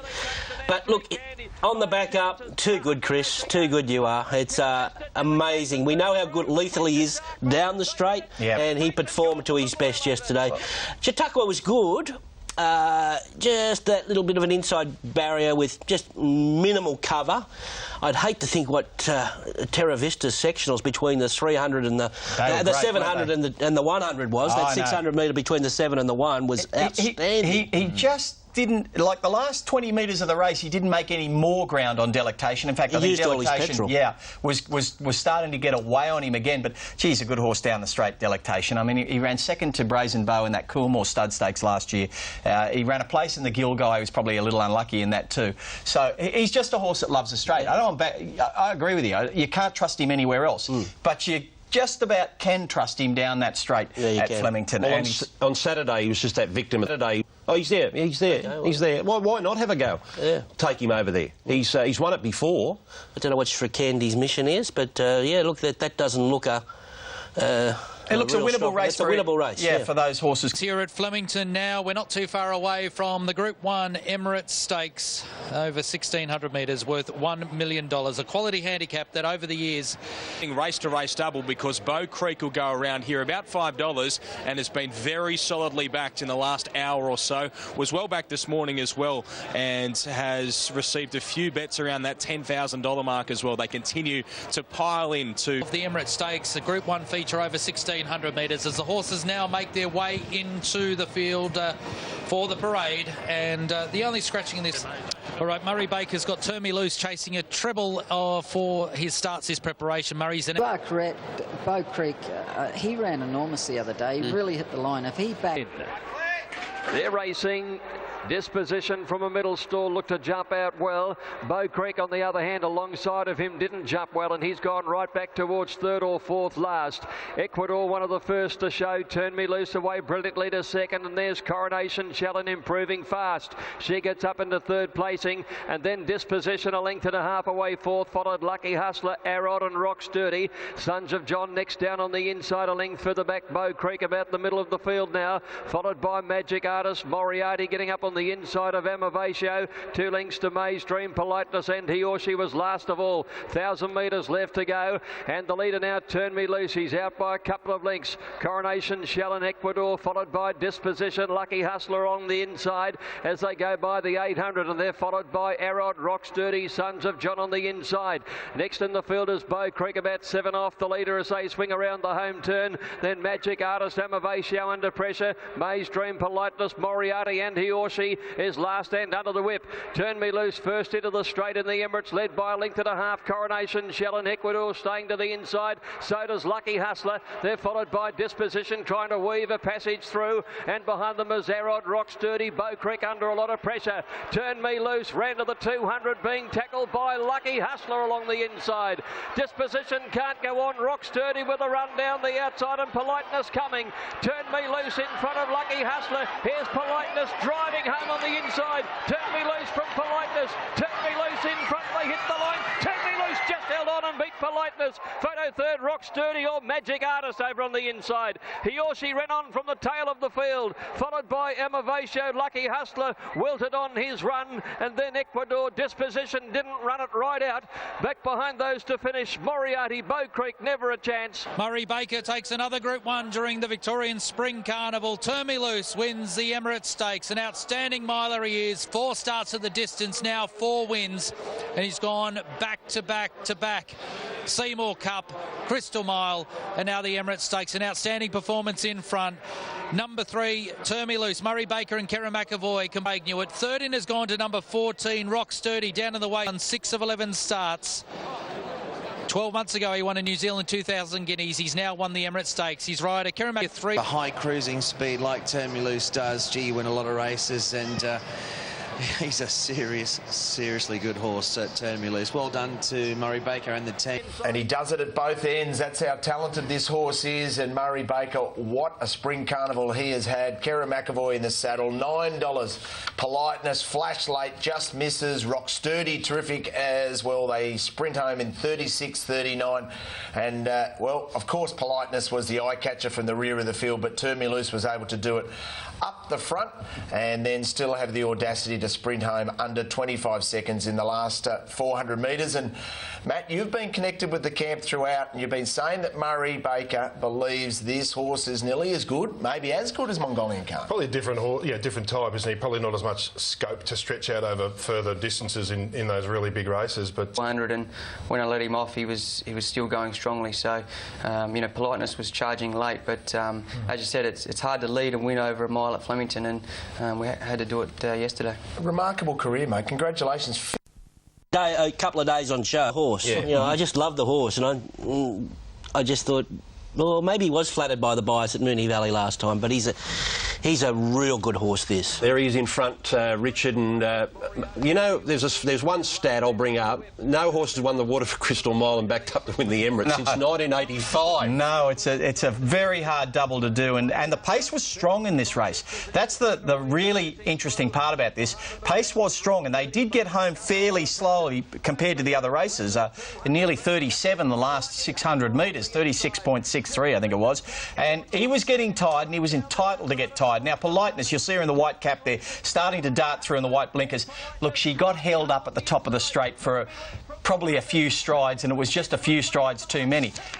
Turn Me Loose, fabulous effort, but Politeness, she hadn't won beyond 1,200 metres until she won that men's race, and now she's one of the premier milers. I can't work that out at the age of 5 where she's produced that from, but all credit to her. It was a tremendous run, and Rock Sturdy, well, he hasn't won since he was 3, and you know, he's put in probably the best run he's put in 2 years there yesterday. Can we go straight to the underbidder? And even Politeness, she was on the back up. Turn Me Loose had those quick 2 runs in quick succession, the Sale Cup and Crystal Mile, which held him in good stead. But, he's a good horse. You reckon he'll go to Hong Kong? One of his worst runs on rain-affected ground, Lucky Hustler. Yeah. So, you know, and he's had a big spring, so that's enough. Well, he's not going to Perth. No. Yeah. He's not going to Perth. In fact, I don't know whether any of those eastern staters would head over there. I wouldn't. There's still 2 to come. Let's have a look at the market for race number 8 with crownbet.com.au, and punters are very, very keen on Lucia Valentina going around here. $3.60. $4.80 was the price this morning, and the money has come, well, significantly in the last half hour as well. $4.40 into $3.60. We've got 3 scratchings from the race. Numbers 2, 7 and 18 come out. As we heard a little bit earlier, Chad Schofield's been stood down from the next 2 races. Perhaps the lead group, but there's another 4 or 5, Shane, that can be handy, so interesting. That's going to help the top weight, the favourite. She needs the pace on, coming back in distance from 24 to 2,000 metres. A mare like that needs pace. Her run in the Caulfield Cup wasn't bad. Away they go, and Zarzali brilliantly out of the stalls. Away quickly too was Long Face Grace and Casino Dancer pressing on the outside. Here's Imperial Lass coming over from deep out too, and she's having a look for the lead as they settle into stride. Zarzali getting a lovely trail in the early part, but it is Long Face Grace who kicks up and retains the lead as they settle fully from Imperial Lass second, Casino Dancer's third, Ponderosa Miss trapped a little wide and is pressing on towards the front, and Zarzali is now 5th on the rail as they head out to the 1,400 metre. 3 wide was just obscured for a moment or two by the 1,200 metres. Then Sure You Can, followed by Oriental Lady Kumquat, Spanish Love. Now back towards the end, Lucia Valentina and Inner Show and the one behind her. Long Face Grace, 1,000 metres to go, led by about a half a length Imperial Lass. Ponderosa Miss had gone up 3 wide. Zarzali box eating 4th the inside. Then Casino Dancer, followed by Ungrateful Ellen, about 3 or 4 lengths off the lead when they come to the turn, and they're being followed then down on the inside as Ring the Bell.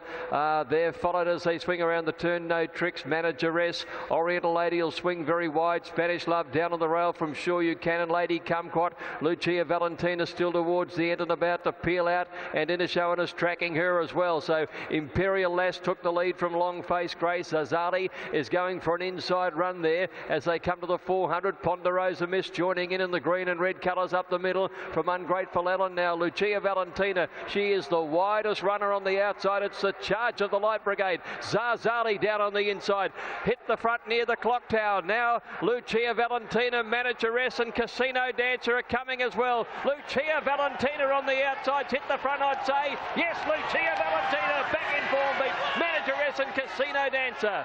Then Ungrateful Ellen, Zarzali, closely followed by Sure You Can, No Tricks, and then Spanish Love. Further back in the field, the finish was Long Face Grace, Lady Kumquat, Oriental. Top class mare back to her very best form today. Number 1, Lucia Valentina for Chris Lees and Damien Oliver, a Group 1 winner of the Turnbull Stakes during the Spring Carnival of last year. It's taken a while to get back to the winner's circle, but she's done it in outstanding fashion here today. Number 1, Lucia Valentina first. Second has gone to 8, Manageress. Third is home wide, so let's go wider to get on a better surface, and it won in the race. She was the best mare in the race, there's no doubt about that. She ran well in the Caulfield Cup. She was dropping a lot in class, and the punters got it right. Yeah, punter smashed it. The horse for the day for Ollie, plus also the Oaks. He had a good carnival. And the trainer as well, wasn't it, Chris Lees? Like, we talk about trainers who have had great weeks and great years, and trainers who have had very difficult ones. Simo, the worst thing you can inherit in racing is an ex-Melbourne Cup winner, I reckon. The tricky thing going into this, Simo, was she was well weighted, but she still had to carry the weight for a little mare, didn't she? So it was the mathematics versus the physical situation with the mare. But as you say, Dee Oliver, I mean, if you want to dig yourself out of a hole like Chris Lees wanted to, why not have Ollie on? Yeah, we don't rate Christian Riker and back of the field, and he thinks, I'm fairly wide here. I might just head for the outside rail. So he's turned her head towards the outside rail, and he's actually actively taking her out there because he thought the ground would be superior out there, and he thought, well, I've got to cover a lot of ground around the corner. I might as well give her the easy way home. Now, they're lined up across the track here, and it was a very good effort from a couple of those on the inside. But here's a mare that won the Turnbull Stakes here last year. That was her last win over the 2,000 metres at Flemington. You know she likes a soft track. She had 59.5 on a 55 limit. Now, she's giving the bottom weight 4.5 kilos. I mean, it really is, you know, handed to quality mares like her under those weight conditions, and she really crushed the field. Beautiful piece of placement by Chris Lees, just to put her in the right race, to just switch her back on. Like, she hadn't won in 12 months, and sometimes you can get carried away and want to run them in all the big Group 1s. But he thought, let's take a step back here, get her back on a number in the frame, and that's what he's done. I think we've proved she's not a 24 that level that she has to race at, but at 2,000 with a bit of give in the ground, and especially under those weight conditions, game over. That was the first time she's been back in class for a year. Exactly. And she had... Combat sound down. It is, of course, race 5, the Zipping Classic, and it's only a small field of just the 7 runners, with Dan Dino being scratched, and realistically, punters only giving 3, maybe 4 runners a chance. So nothing really happening for Sartorius, Don DeRemo and Do You... Zipping Classic. Too many lengths first to last, so even if it's just a steady tempo, which might eventuate, I don't think anyone will be too good. Oh, Don DeRemo staggered out of the barrier stalls. He nearly fell. Who Shot the Barman has gone back there with him in the early part of the race, and Kiramosa and Sartorius, who looks like he wants the lead. They're the first couple out ahead of Do You Remember, and over on the outside then is Rising Romance. She slides up and gets into second with a lap to go.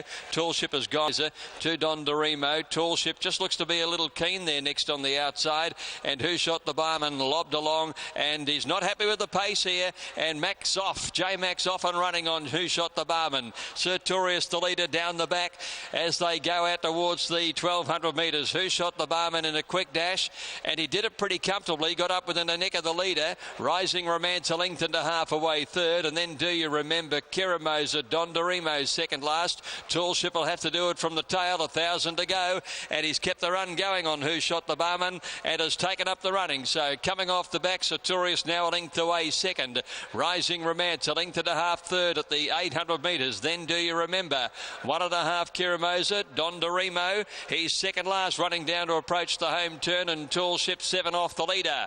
Who Shot the Barman at the 600, Sartorius under extreme pressure second from Do You Remember, ridden along on the inside. Rising Romance turn 4, 3 off the leader, who's going for home. J-Mac really showing something here, some great initiative. He's kicked away on Who Shot the Barman now by 3 lengths, got them all off the bit. 350 metres still to go.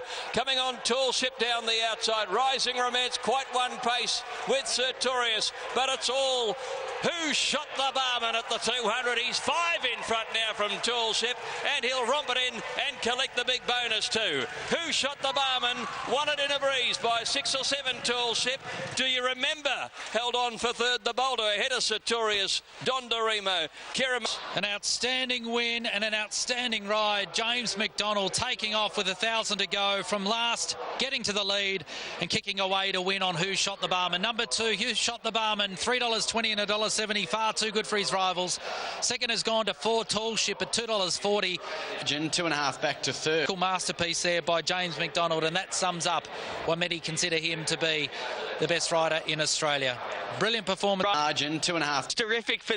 He was, and a superior horse. 7 lengths the margin, 2.5 back to third, and Sartorius ran 4th, and he was gone at the 500, so it doesn't speak volumes for Rising Romance nor Kiramosa. The mares were disappointing.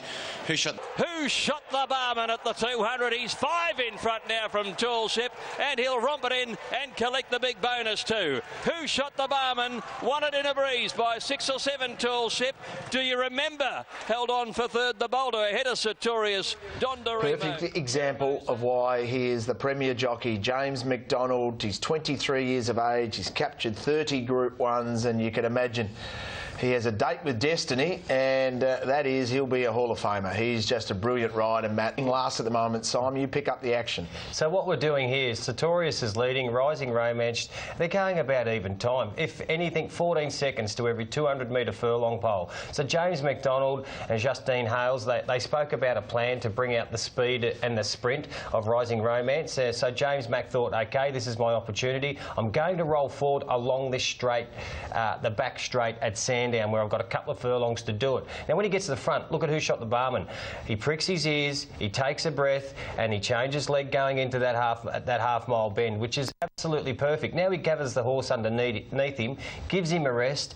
Tall Ships is back, you know, probably missing the boat a little bit. Should he have jumped onto his back 700 metres earlier? In hindsight, yeah, surely. In hindsight, he could have followed J-Mac because he wouldn't have used any petrol, and he was really towing Bradwell Willer into the race when J-Mac took off at the 1200. Tall Ships, he was just a little aggressive on the bridle, but here's a horse that brilliant ride. Love to see jockeys using their initiative. That was the ride of the day. What about won the race, Richard? Yeah, 9 times out of 10 that's the suicide tactic, isn't it? When you take off mid-race and set up a lead, and you know you just set it up for other horses to tag along and come from behind you. But it worked beautifully with Who Shot the Barman yesterday. About mid-race, he just took off, came hurtling, well, worked up around the outside. They let him go straight to the front and thought, well, there's the suicide ride, so we'll let that go. And at the 400-metre mark, he just released the brakes and ended up winning by 7. So, why didn't someone try and do something like that in the Melbourne Cup? A week's a long time in racing, and it was just... They've all learnt by their mistakes. He took off. He said, "Well, you can't win from back here." Yeah. No, the pace was steady. It was okay, and when they slowed, off he went. It was a brilliant ride. He didn't go much. I don't think he went a lot faster once he got to the front. They just sort of let him cruise around and take up his spot. Look, the events of the day, and it's a pretty good betting race, but there has been a move for one here, and we've been seeing this as a bit of a trend today. There is a move eventually in these open races. So we've got Mahuta as the favourite at $4.80. Del Cielo is the mover. We opened $10. Not long ago it was $8.50. Now it's into $5.50, and it's on the charge into favouritism. If a few of them can roll forward, but out to this trip they may take a sit, Shane. So again, the tactics will be important as they are in this sort of most of these big races, aren't they? All right, as we have a look at the horses now, for number 2 at $21. Don't doubt Mama the filly is one of the leading contenders. 3-year-olds. And they're off. Gredington a little slow to move down towards the inside, and away fast Mahuta and Flying Light. They're out having a look for the lead in the early part ahead of Narimu settling third. Demonstrate rushing through in the Godolphin Blue to take it up ahead of all of them. And then Marky Mark, who settles down 5th on the rail. They're 2 to 3 lengths to Shockaholic Del Cielo, followed by coming off the back, leads by about a length to Flying Light. Mahuta is third. Marky Mark getting up on the inside, and Narimu's in that bunch 2 in the centre. A length and a half further back in the field, Del Cielo, Shockaholic being trailed by Gredington on the rail. A length to May Sam, and then Don't Doubt Mama. Well back as Patch Adams, being followed by Zafiki Sea of Tranquility. Demonstrate in the run towards the turn in the Guineas, led by a half Flying Light. Mahuta a length away. Then came Marky Mark Narimu as they swing around the turn ahead of Del Cielo, and then Shockaholic. Gredington are well back along the fence, and May Sam has pulled out wide as they've entered the straight, where Demonstrate, the leader, comes out of the dip a length on Flying Light. Mahuta. Gredington getting right up on the inside. Marky Mark's putting in a run on the inside as well, and Narimu, but now Mahuta dash to the lead inside the 200. Mahuta with Del Cielo coming on down the outside. It's Mahuta though, he's more than 2 lengths in front of Del Cielo, running on strongly. Mahuta's a length and a half in front though, and the winning machine. Mahuta scores by a length. Del Cielo, Don't Doubt Mama flashes home to third. Narimu ran 4th, and they're followed by Flying Light, Demonstrate, Patch Adams, further back the weakening all Mahuta. He's an exceptionally good 3-year-old. Mahuta wins his 4th race on end, and he takes out the Group 2 Sandown Guineas in outstanding fashion for Brad Rawiller and Darren Weir. Will join us as he makes his way down to the winner's enclosure. But an outstanding win by Mahuta is now 1-4 of to Mahuta, and one of those great racing sayings. I think he's a serious horse, and I would actually argue I think the first 4 across the line are as well. Dalcello does so many things wrong. He runs second. The best of the fillies, Don't Doubt Mama, was unlucky at the top of the straight. Runs on in for 4th. That was only start number 3 in his career. I think he's got a lot of upside as well, but I think he's a serious horse, Mahuta. Well, that's the beauty of the Sandown Guineas. It's a bit of a birthplace, isn't it? I mean, the Carnival Moon. I believe that he turned things around. So it's an awesome result for the Franks. I'm not sure whether they went very quickly in this or not. It seemed a reasonable pace. A lot of the races yesterday did lack a bit of pace, but he was full of running at the 400-metre mark there, and you would have thought that the inside horses might have kicked a bit harder, because Mahuta sitting 3 deep without cover, he puts a space on them here. Now, there have been a couple who ran home all right. I thought Del Cielo was pretty good, and there was a couple held up there. The horse Don't Doubt Mama got held up at a vital stage at the top of the straight there, and she had to come across heels. That's her with the white blaze with the blue jacket on there, and she did finish off the race well, so she might be one that could have troubled the winner had things gone a little bit differently. But you can't take anything away from a horse that just keeps winning in Mahuta, and as I said, 3 deep no cover was a big effort. I watched it, run in so many Melbourne Cups, run in so many Melbourne Cups and in so many good quality staying races. Like, you think some of the horses this horse has come up against, they're a pittance compared to the field he's faced today, but having said that, at the moment, those horses that he's lining up against, like The Offer and Grand Marshal, they're in better form than him, so he's going to have to lift and... Set to run, and they're racing in the Cup, and the Little Engine was slow by a couple of lengths. That's him clearly towards the tail end of the field. Oh, and Refectory's missed it probably 15 or 20 lengths. He came out a long last. Settling into stride, and it's Maygrove who finds the lead. Poppenscott's right up there on the pace, has settled down in 2nd placing, and there's Renew circling them, and he's going up into 3rd, followed by Manalapan. Al Moonquith runs, so's Al Moonquith. A neck away on the outside came Tremec, and Precedence midfield on the rail. They're followed at the 1200 metre mark then by Like a Carousel. Grand Marshal on the inside, and then came The Offer. A couple further back in the field still is the Little Engine. He's a dozen off the leader, followed by Sass and Kyle, and 3 lengths away Refectory. 1,000 to go. And Maygrove has shown the way for all the journey so far. Poppenscotch a half second, and Planet Purple doing it tough. In behind the Manalapan, Renew the centre, and Tremec starting a move. Running down to the turn, they're followed by Like a Carousel working into it, and then came our Moonquith. Grand Marshal still ridden the patient race the inside as they sweep to the turn. The Offer's pulled to the outside, and so is Precedence, and the Little Engine looks like he's going to try and thread through, and then Sass and Kyle. Maygrove tackled by Poppenscotch early in the straight with Tremec coming at them. Then came Manalapan. Grand Marshal sticks to the inside and is continuing to close off now. Then Like a Carousel, and the Offer was wider out on the course, and El Moonquith comes through the pack, and he's dashed to the front. El Moonquith hit the lead at the 200 metres. Here comes The Offer. It's El Moonquith, a length and a half on The Offer and Grand Marshal. El Moonquith more than a length clear, and El Moonquith will win the Sandown Cup. A length The Offer, a length Grand Marshal. Like a Carousel ran 4th, and then Sass and Kyle to Little Engine. Factory.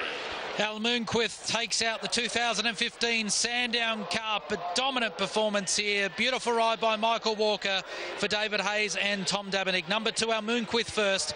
Second has gone to number 1, The Offer, Gay Waterhouse and Dwayne Dunn. He's flown past, and an outstanding win to Al Moonquith, winner of the Geelong Cup 2 starts ago. He didn't have much luck in the Melbourne Cup last time out after getting a long way out of his ground, but he's proven, of course, the Melbourne Cup form, producing the first 3 home here today. They've run the 3,200. I'm going a good gallop. 3:21.50 is useful gallop at the end of 3,200 metres, isn't it? And look, he was strong in the Melbourne Cup form. Runners in the race run 1, 2, 3, and Al Moonquith had no luck at all the way the race was run in the Melbourne Cup, and he got out to, well, $10 in some places, $8.50 his starting price, and Michael Walker taking it right. Yeah, it was awesome. And you know what? He looked fantastic.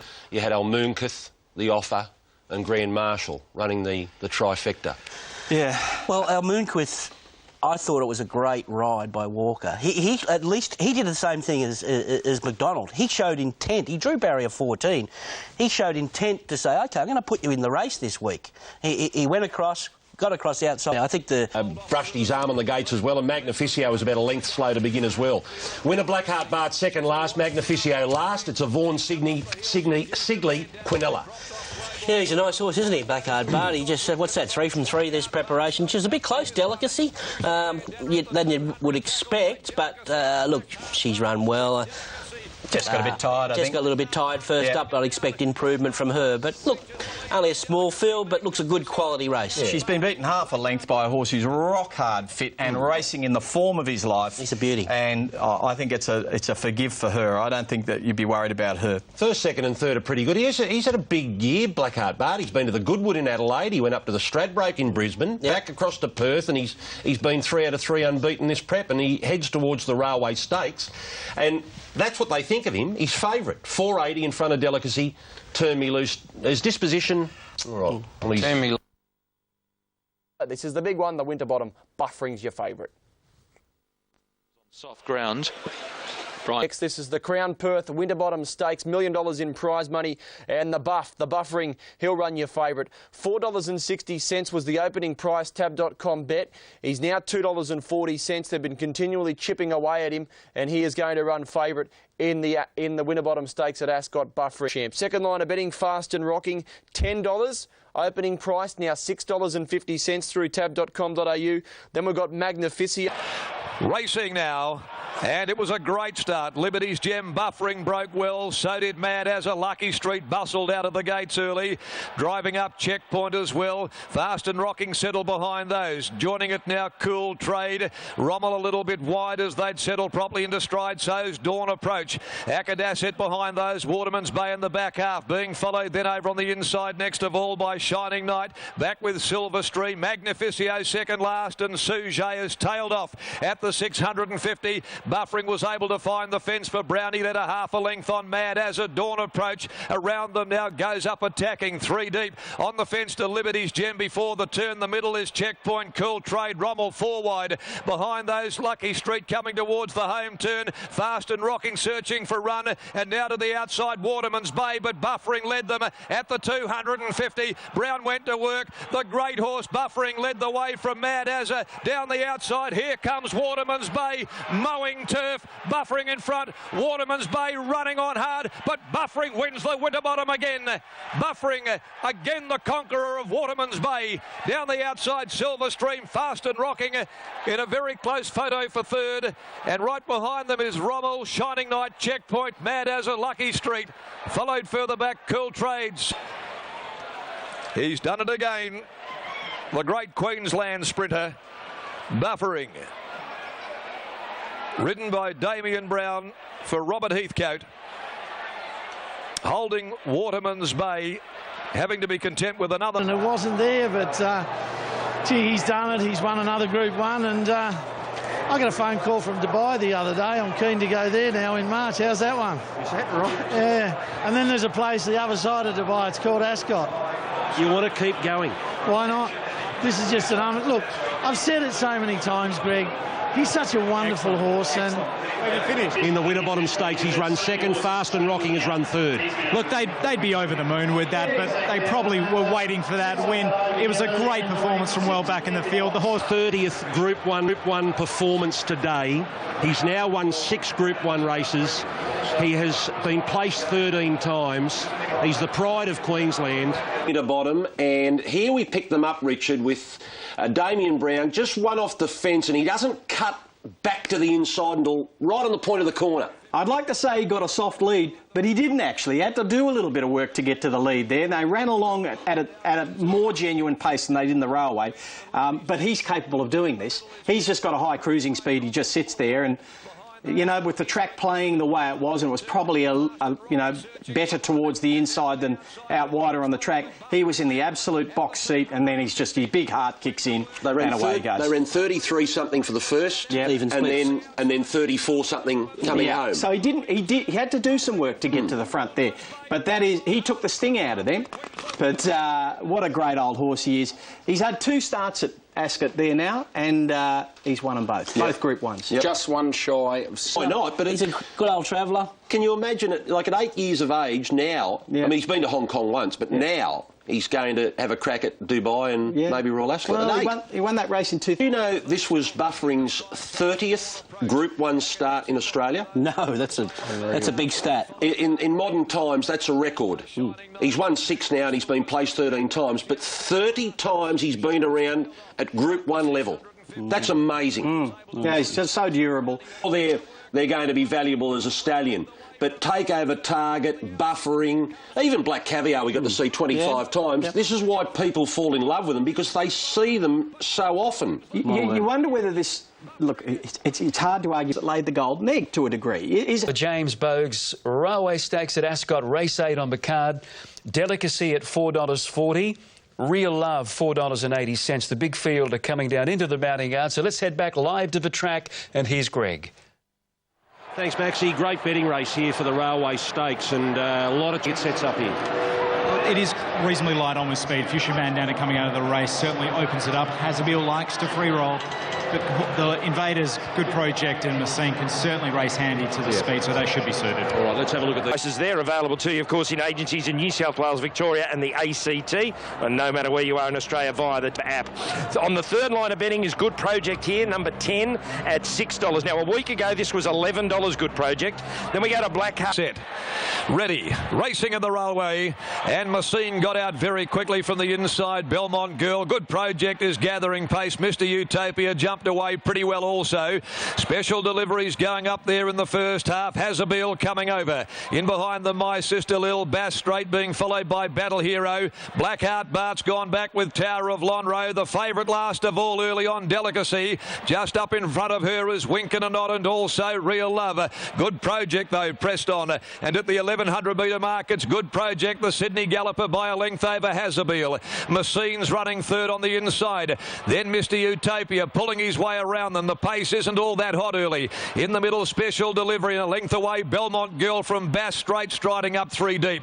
In behind them, Blackheart Bart found its back. My Sister Lil is in the middle and down on the inside, Special Delivery, Battle Hero back there as well. They're being followed by Tower of Lonhro and now Real Love to the outside. She's coming 4 deep for Ollie. 600 left to go. Back on the fence to Winkin' and Nod, and Delicacy's got back to last at the 500 on the inside. Good Project just in front of Hazabeel, and then came Mr. Utopia, who's on the outside a length and a half away, but ridden along is Messine. Bass Straight. Here comes Big Blackheart Bart to the outside, but Good Project led them. 250 to go from Hazabeel. Good Project, he went for home. Hazabeel second. Down on the inside, Messine is battling, but Chris Waller's Good Project in front. Great result. Wins the railway. Good Project scored from Messine. Now for third, it's close. Belmont Girl or Blackheart Bart. Hazabeel behind them. Real Love Delicacy running on. In behind them came Special Delivery, Battle Hero in a group. Bass Straight, Winkin' and Nod. Tower of Lonhro's further back. Then came My Sister Lil, and Mr. Utopia has dropped out to finish at the tail. Craig Williams, take a bow, straight to the front, dictated terms. He gets away with a run. Craig Williams is getting the all clear right now after a... He seized the opportunity. He gets to the front. They left him alone. The rest is history. Well, this was a race where pace was it was bereft of pace early for a big race with a decent-sized field. Messine jumped to the front and he didn't want to lead, so it was just left in front on Good Project. Well, Delicacy got back to last there on the corner, and what hope did you have in a race where they trotted along like that with pretty good class horses up in the lead there? First 3 round the corner, fought the race out for most of the straight. Now, just late, a couple of them got home and got into the picture, but basically those first 3 round the corner, look at them there. They've got the race between them, and that's halfway down the straight. Now, here come a few runners on now, but Good project. It was just great tactics. Fantastic tactics. Ride of the day by a long way. It's just, he's very smart. Please. Halo time. Halo time. Here's his run. One is Delicacy and the other one is the stablemate, which is Real Love. So if you look at these in Bob Peters' colours here, they come to the outside. You look at them run on. I mean, they ran on really, really well. Delicacy was super run. Loved it. She's right back where she should be. But look at this. You can imagine with a bit of pace on, those two would have got right in the finish. They've had problems with the track at Ascot, and that 3 metre patch, the rail to 3 metres, hasn't been used for ages. It was a fresh pad of grass. Over there, you get looked after. The horses will stay on a little bit longer. Chris Waller, 10 Group 1s before Christmas. That's amazing. Unreal. Amazing. And if he wins the run... Job done, and he's had a lot of... 7 lining up here in the Scale Stakes here at Ascot. Let's head to the guys on track.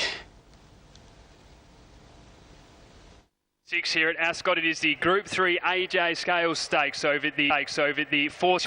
Respondent the last out of the gates. Dawn Approach clearly the first away. Into stride smartly also. Checkpoint. Battle Heroes up there down on the inside. Just in front of Magnificio early on. Waterman's Bay's dropping towards the tail end of the field. Just up in front of him Romulan half away on the inside. Respondent covered up by Romulan. 2 lengths behind them. The odds-on favourite Waterman's Bay. 650 left to go in the scale. And Iconushi's been able to get an armchair ride on Dawn Approach. He's chewing steel coming to the turn. He's going easily. Dawn Approach 3/4 Checkpoint off the bit, trying to quickly muster pace and come out after the leader. Now around the outside goes Magnificio. She pulls out 3 deep. Back behind them Battle Hero, Respondent, Romulan, Waterman's Bay. Back last coming to the middle of the track with his runners. Checkpoint races up, draws level with the leader. Magnificio though quickly closed in on him. Here comes Waterman's Bay. He's starting his run and he's closing in, and so's Respondent. It's still Magnificio. Look at Waterman's Bay though. Waterman's Bay driving at Magnificio, makes it back-to-back wins in the scale. He's come from last in a super win, Waterman's Bay, to again beat Magnificio in a carbon copy of the scale from 12 months ago. Right behind them, close up, Respondent, Rommel running on, Checkpoint, Battle Hero, and Dawn Approach, who was travelling so well to the turn. Number 1 is the winner, Waterman's Bay. Comes the first horse ever to go back-to-back in the scale since its inception. And he's rounded them up off a stunning effort in defeat last week to Buffering. Pike was back there last on him, pulled him to the outside. Magnificent. The Western Mail Classic. It was the Western Mail Classic when Kingston Town won this race back in 1982, and it was to become Kingston Town's last ever race start, and he won in fine style with Malcolm Johnston on board. Miracle is here today. He'll be presenting the trophy to the winning Kingston Town Classic, 1,800 metres, and Adam will go through the market with us as we go through each runner here. Extra Zero is first. As you mentioned, those form lines are very strong. It was funny at the start of the week. We're talking about... And a South Australian Derby, both on softish tracks. I arrived on course today at the same time as Peter Hall, and he looked at me and he said, this is Delicacy weather, and he's very true by that. 2 from 2 in the soft track. He said... And she's going to come down past this big crowd right now. Unbeaten, 4 from 4. Pike rides at 50 kilos. What do you make of it? That just has to be our biggest lead. William Pike has a selection of all of these, and he's gone with Perfect Reflection. The 50... Each of 3. Delicacy, Magic Artist, Perfect Reflection. And if you're looking for... Belmont Girl and Magic Artist jumped away well from the inside. He has to dig up Neverland back in the field. Extra Zero dropping back. Likewise, Delicacy. Hazabeel will press on. Real Love going up there. So also is London Line. Bass Straight, but Hazabeel will lead them. At the 1,500, Hazabeel in front early. Real Love, Neverland a length and a half away on the inside. Then Perfect Reflection just getting away from the rails now for Pike. Tower of Lonhro back on the inside. Then Dark Musket, Extra Zero, and the tail end of Delicacy. At the 1,000 metres they go in the Kingston Town, and Hazabeel had raced out to lead by nearly 3. The Perth Cup winner, Real Love, running second. Then Woodsville, who's tramping deep on the track around Bass Straight. Kicking up in the middle is London Line and Magic Artist down on the inside with 800 left to go. Then came the Guineas winner, Man Booker. Blackwood with the filly out there deep on the course. In the middle, Blackheart Bart. Belmont Girl hugs the rail. They're followed by Neverland. Perfect Reflection is starting to sneak into it, coming around them deep in the pale blue cap from Dark Musket. Delicacy back in the field. Tower of Lonhro. Extra Zero got back to last in a bunching field. 450 to run. Hazabil, the leader, comes around the home turn from Real Love when they'd straightened up. Then came Woodsville. There's Blackwood making that searching run around them. And now to the outside. Pike releases the brakes. And Perfect Reflection goes up. Then Dark Musket followed by Belmont Girl. Perfect Reflection, though, gave them Windburn with 150 to go. She's raced away. Here's Delicacy, though, coming after her.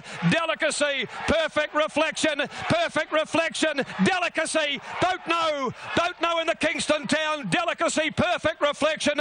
Could be a dead heat. In behind them, 3 lengths away, Dark Musket, Neverland, Blackwood. Followed then at the head of the others by Man Booker, Extra Zero. Then came on pulling up. As he got the momentum, Pike stretches the neck. Here's the post. Heads up. Inside. Oh, maybe the inside. Maybe. We'll get the out here. It's holding on. It's holding on. No, it's not right on the line there. Oh. Gee, it's very close. They're waiting for the numbers to go up. The crowd are cheering. They're waiting for the numbers to go up. The crowd are cheering.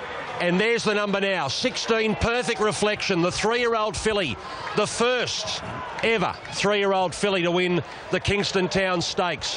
What a beauty she is. Delicacy. A nose away in second spot, and I was thinking pretty quality opposition. Yeah, well, she shouldn't have been in a Group 1, but everyone thought that I was that confident. This is why we went this way. The real reason was that the Guineas was only a week from... But horsing into it, Perfect Reflection was unbeaten 4 from 4. 3-year-old filly, 50 kilos. No 3-year-old filly had ever won this race, and here was a gem from the Wizard of the West, Willie Pike. Look at her there. She's on the outside as she comes around the corner in the Bob Peters colours with the blue cap. And she just sort of strides up to them here. Now, following her through in the black cap in the Peters colours is Delicacy. And she just went to go to the inside of Perfect Reflection and then had to cross to the outside. Might have just cost her the win, but I don't want to take anything away. This is a 3-year-old filly with a huge future. She's by more than ready there. As you say, she carried the 50 kilos. She's unbeaten up to 1,800 metres here. Touches off her stablemate and they space the rest. But I think if you had to pick an unlucky runner, it was Delicacy. Just having to change direction a couple of times at the top of the straight was just enough to touch her off. Wow. Delicacy's the better horse at the moment, but I wouldn't be surprised if Perfect Reflection ends up the better horse overall, because that's a mighty effort to keep an unbeaten record, beat older horses in a race that no 3-year-old filly's ever won. Delicacy, by the same token, had drawn the outside gate, and I don't think any horse has ever won from that outside gate. No, but it was an advantage to be drawn wide. It was by this time of the day. You know, I wouldn't... I think we've got Bob Peters. There at the Meadows, 1, 5, 6 and 8. This is the feature of the day at Ascot, the Group 2 Cox Stakes and the 11 Delicacy. That team again, Pike and Williams, that's the favourite, pretty short at $1.50. They're set, the lights are on, and they're racing in the Cox Stakes. Blackheart Bart, Bass Straight were the first to get going. Woodsville and Ask Me Nicely had jumped out pretty well, and Miller's pushing Kirov Boy up quickly along the fence to be in the first half a dozen as they'd settled down. Then Tower of Lonhro being followed back on the inside next of all as they'd settled Real Love. And then came Delicacy. At the head of the others came Belmont Girl, followed by Extras. Half away then in the clear still Tower of Lonhro, who's going easily. They're followed by Dark Musket back on the inside of Delicacy at the 800. Extra Zero quickly going around her as they come down the side of the course, and Belmont Girl is back last of all. Blackheart Bart nearing the 600 led them 3/4 on Woodsville. Still no run. Kirov Boy, Ask Me Nicely travelling fourth. Then came Real Love, taken away from the fence by Hall. He's gone up near the middle. Bass Straight sent forward as well. Delicacy's right behind those, being followed then by Tower of Lonhro. Extra Zero back towards the inside inside, then Dark Musket, Belmont Girl. But as they turn the corner, Blackheart Bart led. Here comes Bass Straight with a run, and Delicacy's winding up as well at the 175. Bass Straight, Delicacy have come together to head off Blackheart Bart, but Delicacy gave them blisters now in the final part. She's opening up when this great mare draws away, and she won in a canter. Delicacy beat Blackheart Bart. Bass Straight third from Real Love, Tower of Lonhro. Then Belmont Girl, next home Woodsville, followed further back to Dark Musket, Extra Zero, who finished well back in the field, and towards the tail in company with it is Kirov Boy.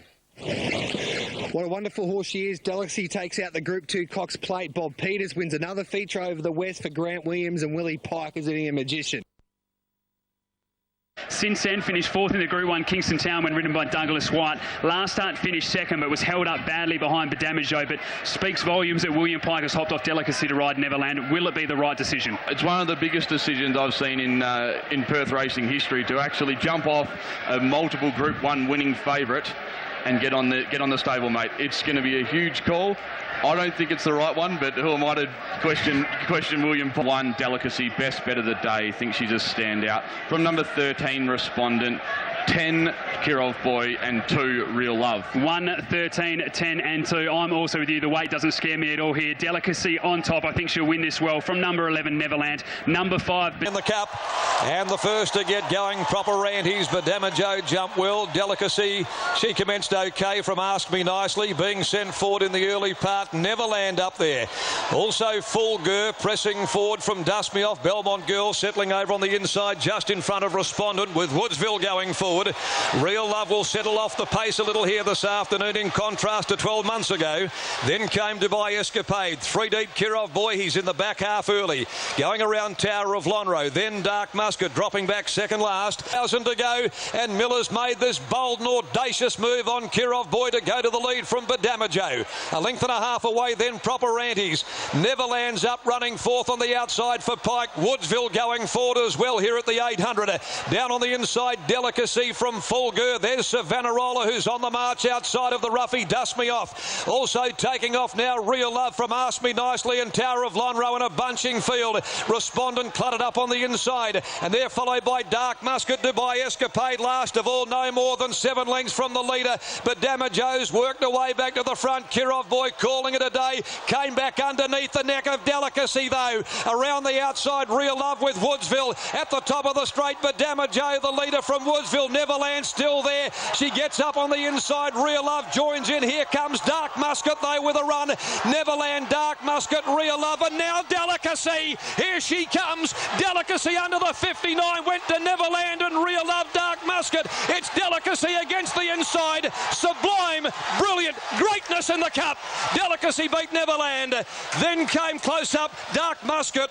Or there as well, Real Love in a photo for third. Followed home by Tower of Lonhro, Dubai Escapade, Woodsville, Proper Ranties. Then Full Gur, a gap in the field. Respondent, Ask Me Nicely. Kirov Boy. Followed further back, Savannah Roller, Badamajo and Belmont Girl. And pulling up last of all is Dust Me Off. Oh, ladies and gentlemen, you've witnessed greatness at Ascot this afternoon.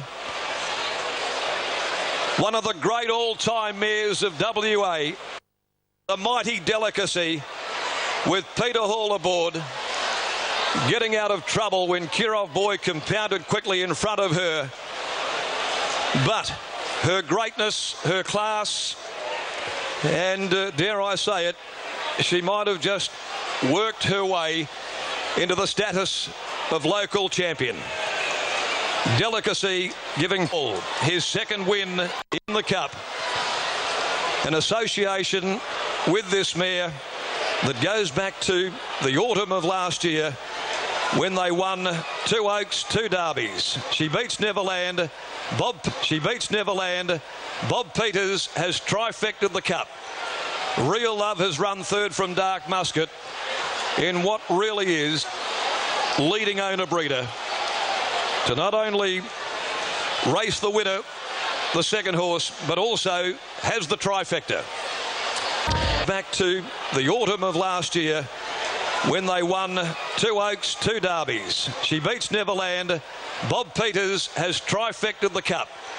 Real Love has run third from Dark Musket in what really is leading owner breeder to not only race the winner, the second horse, but also has the trifecta.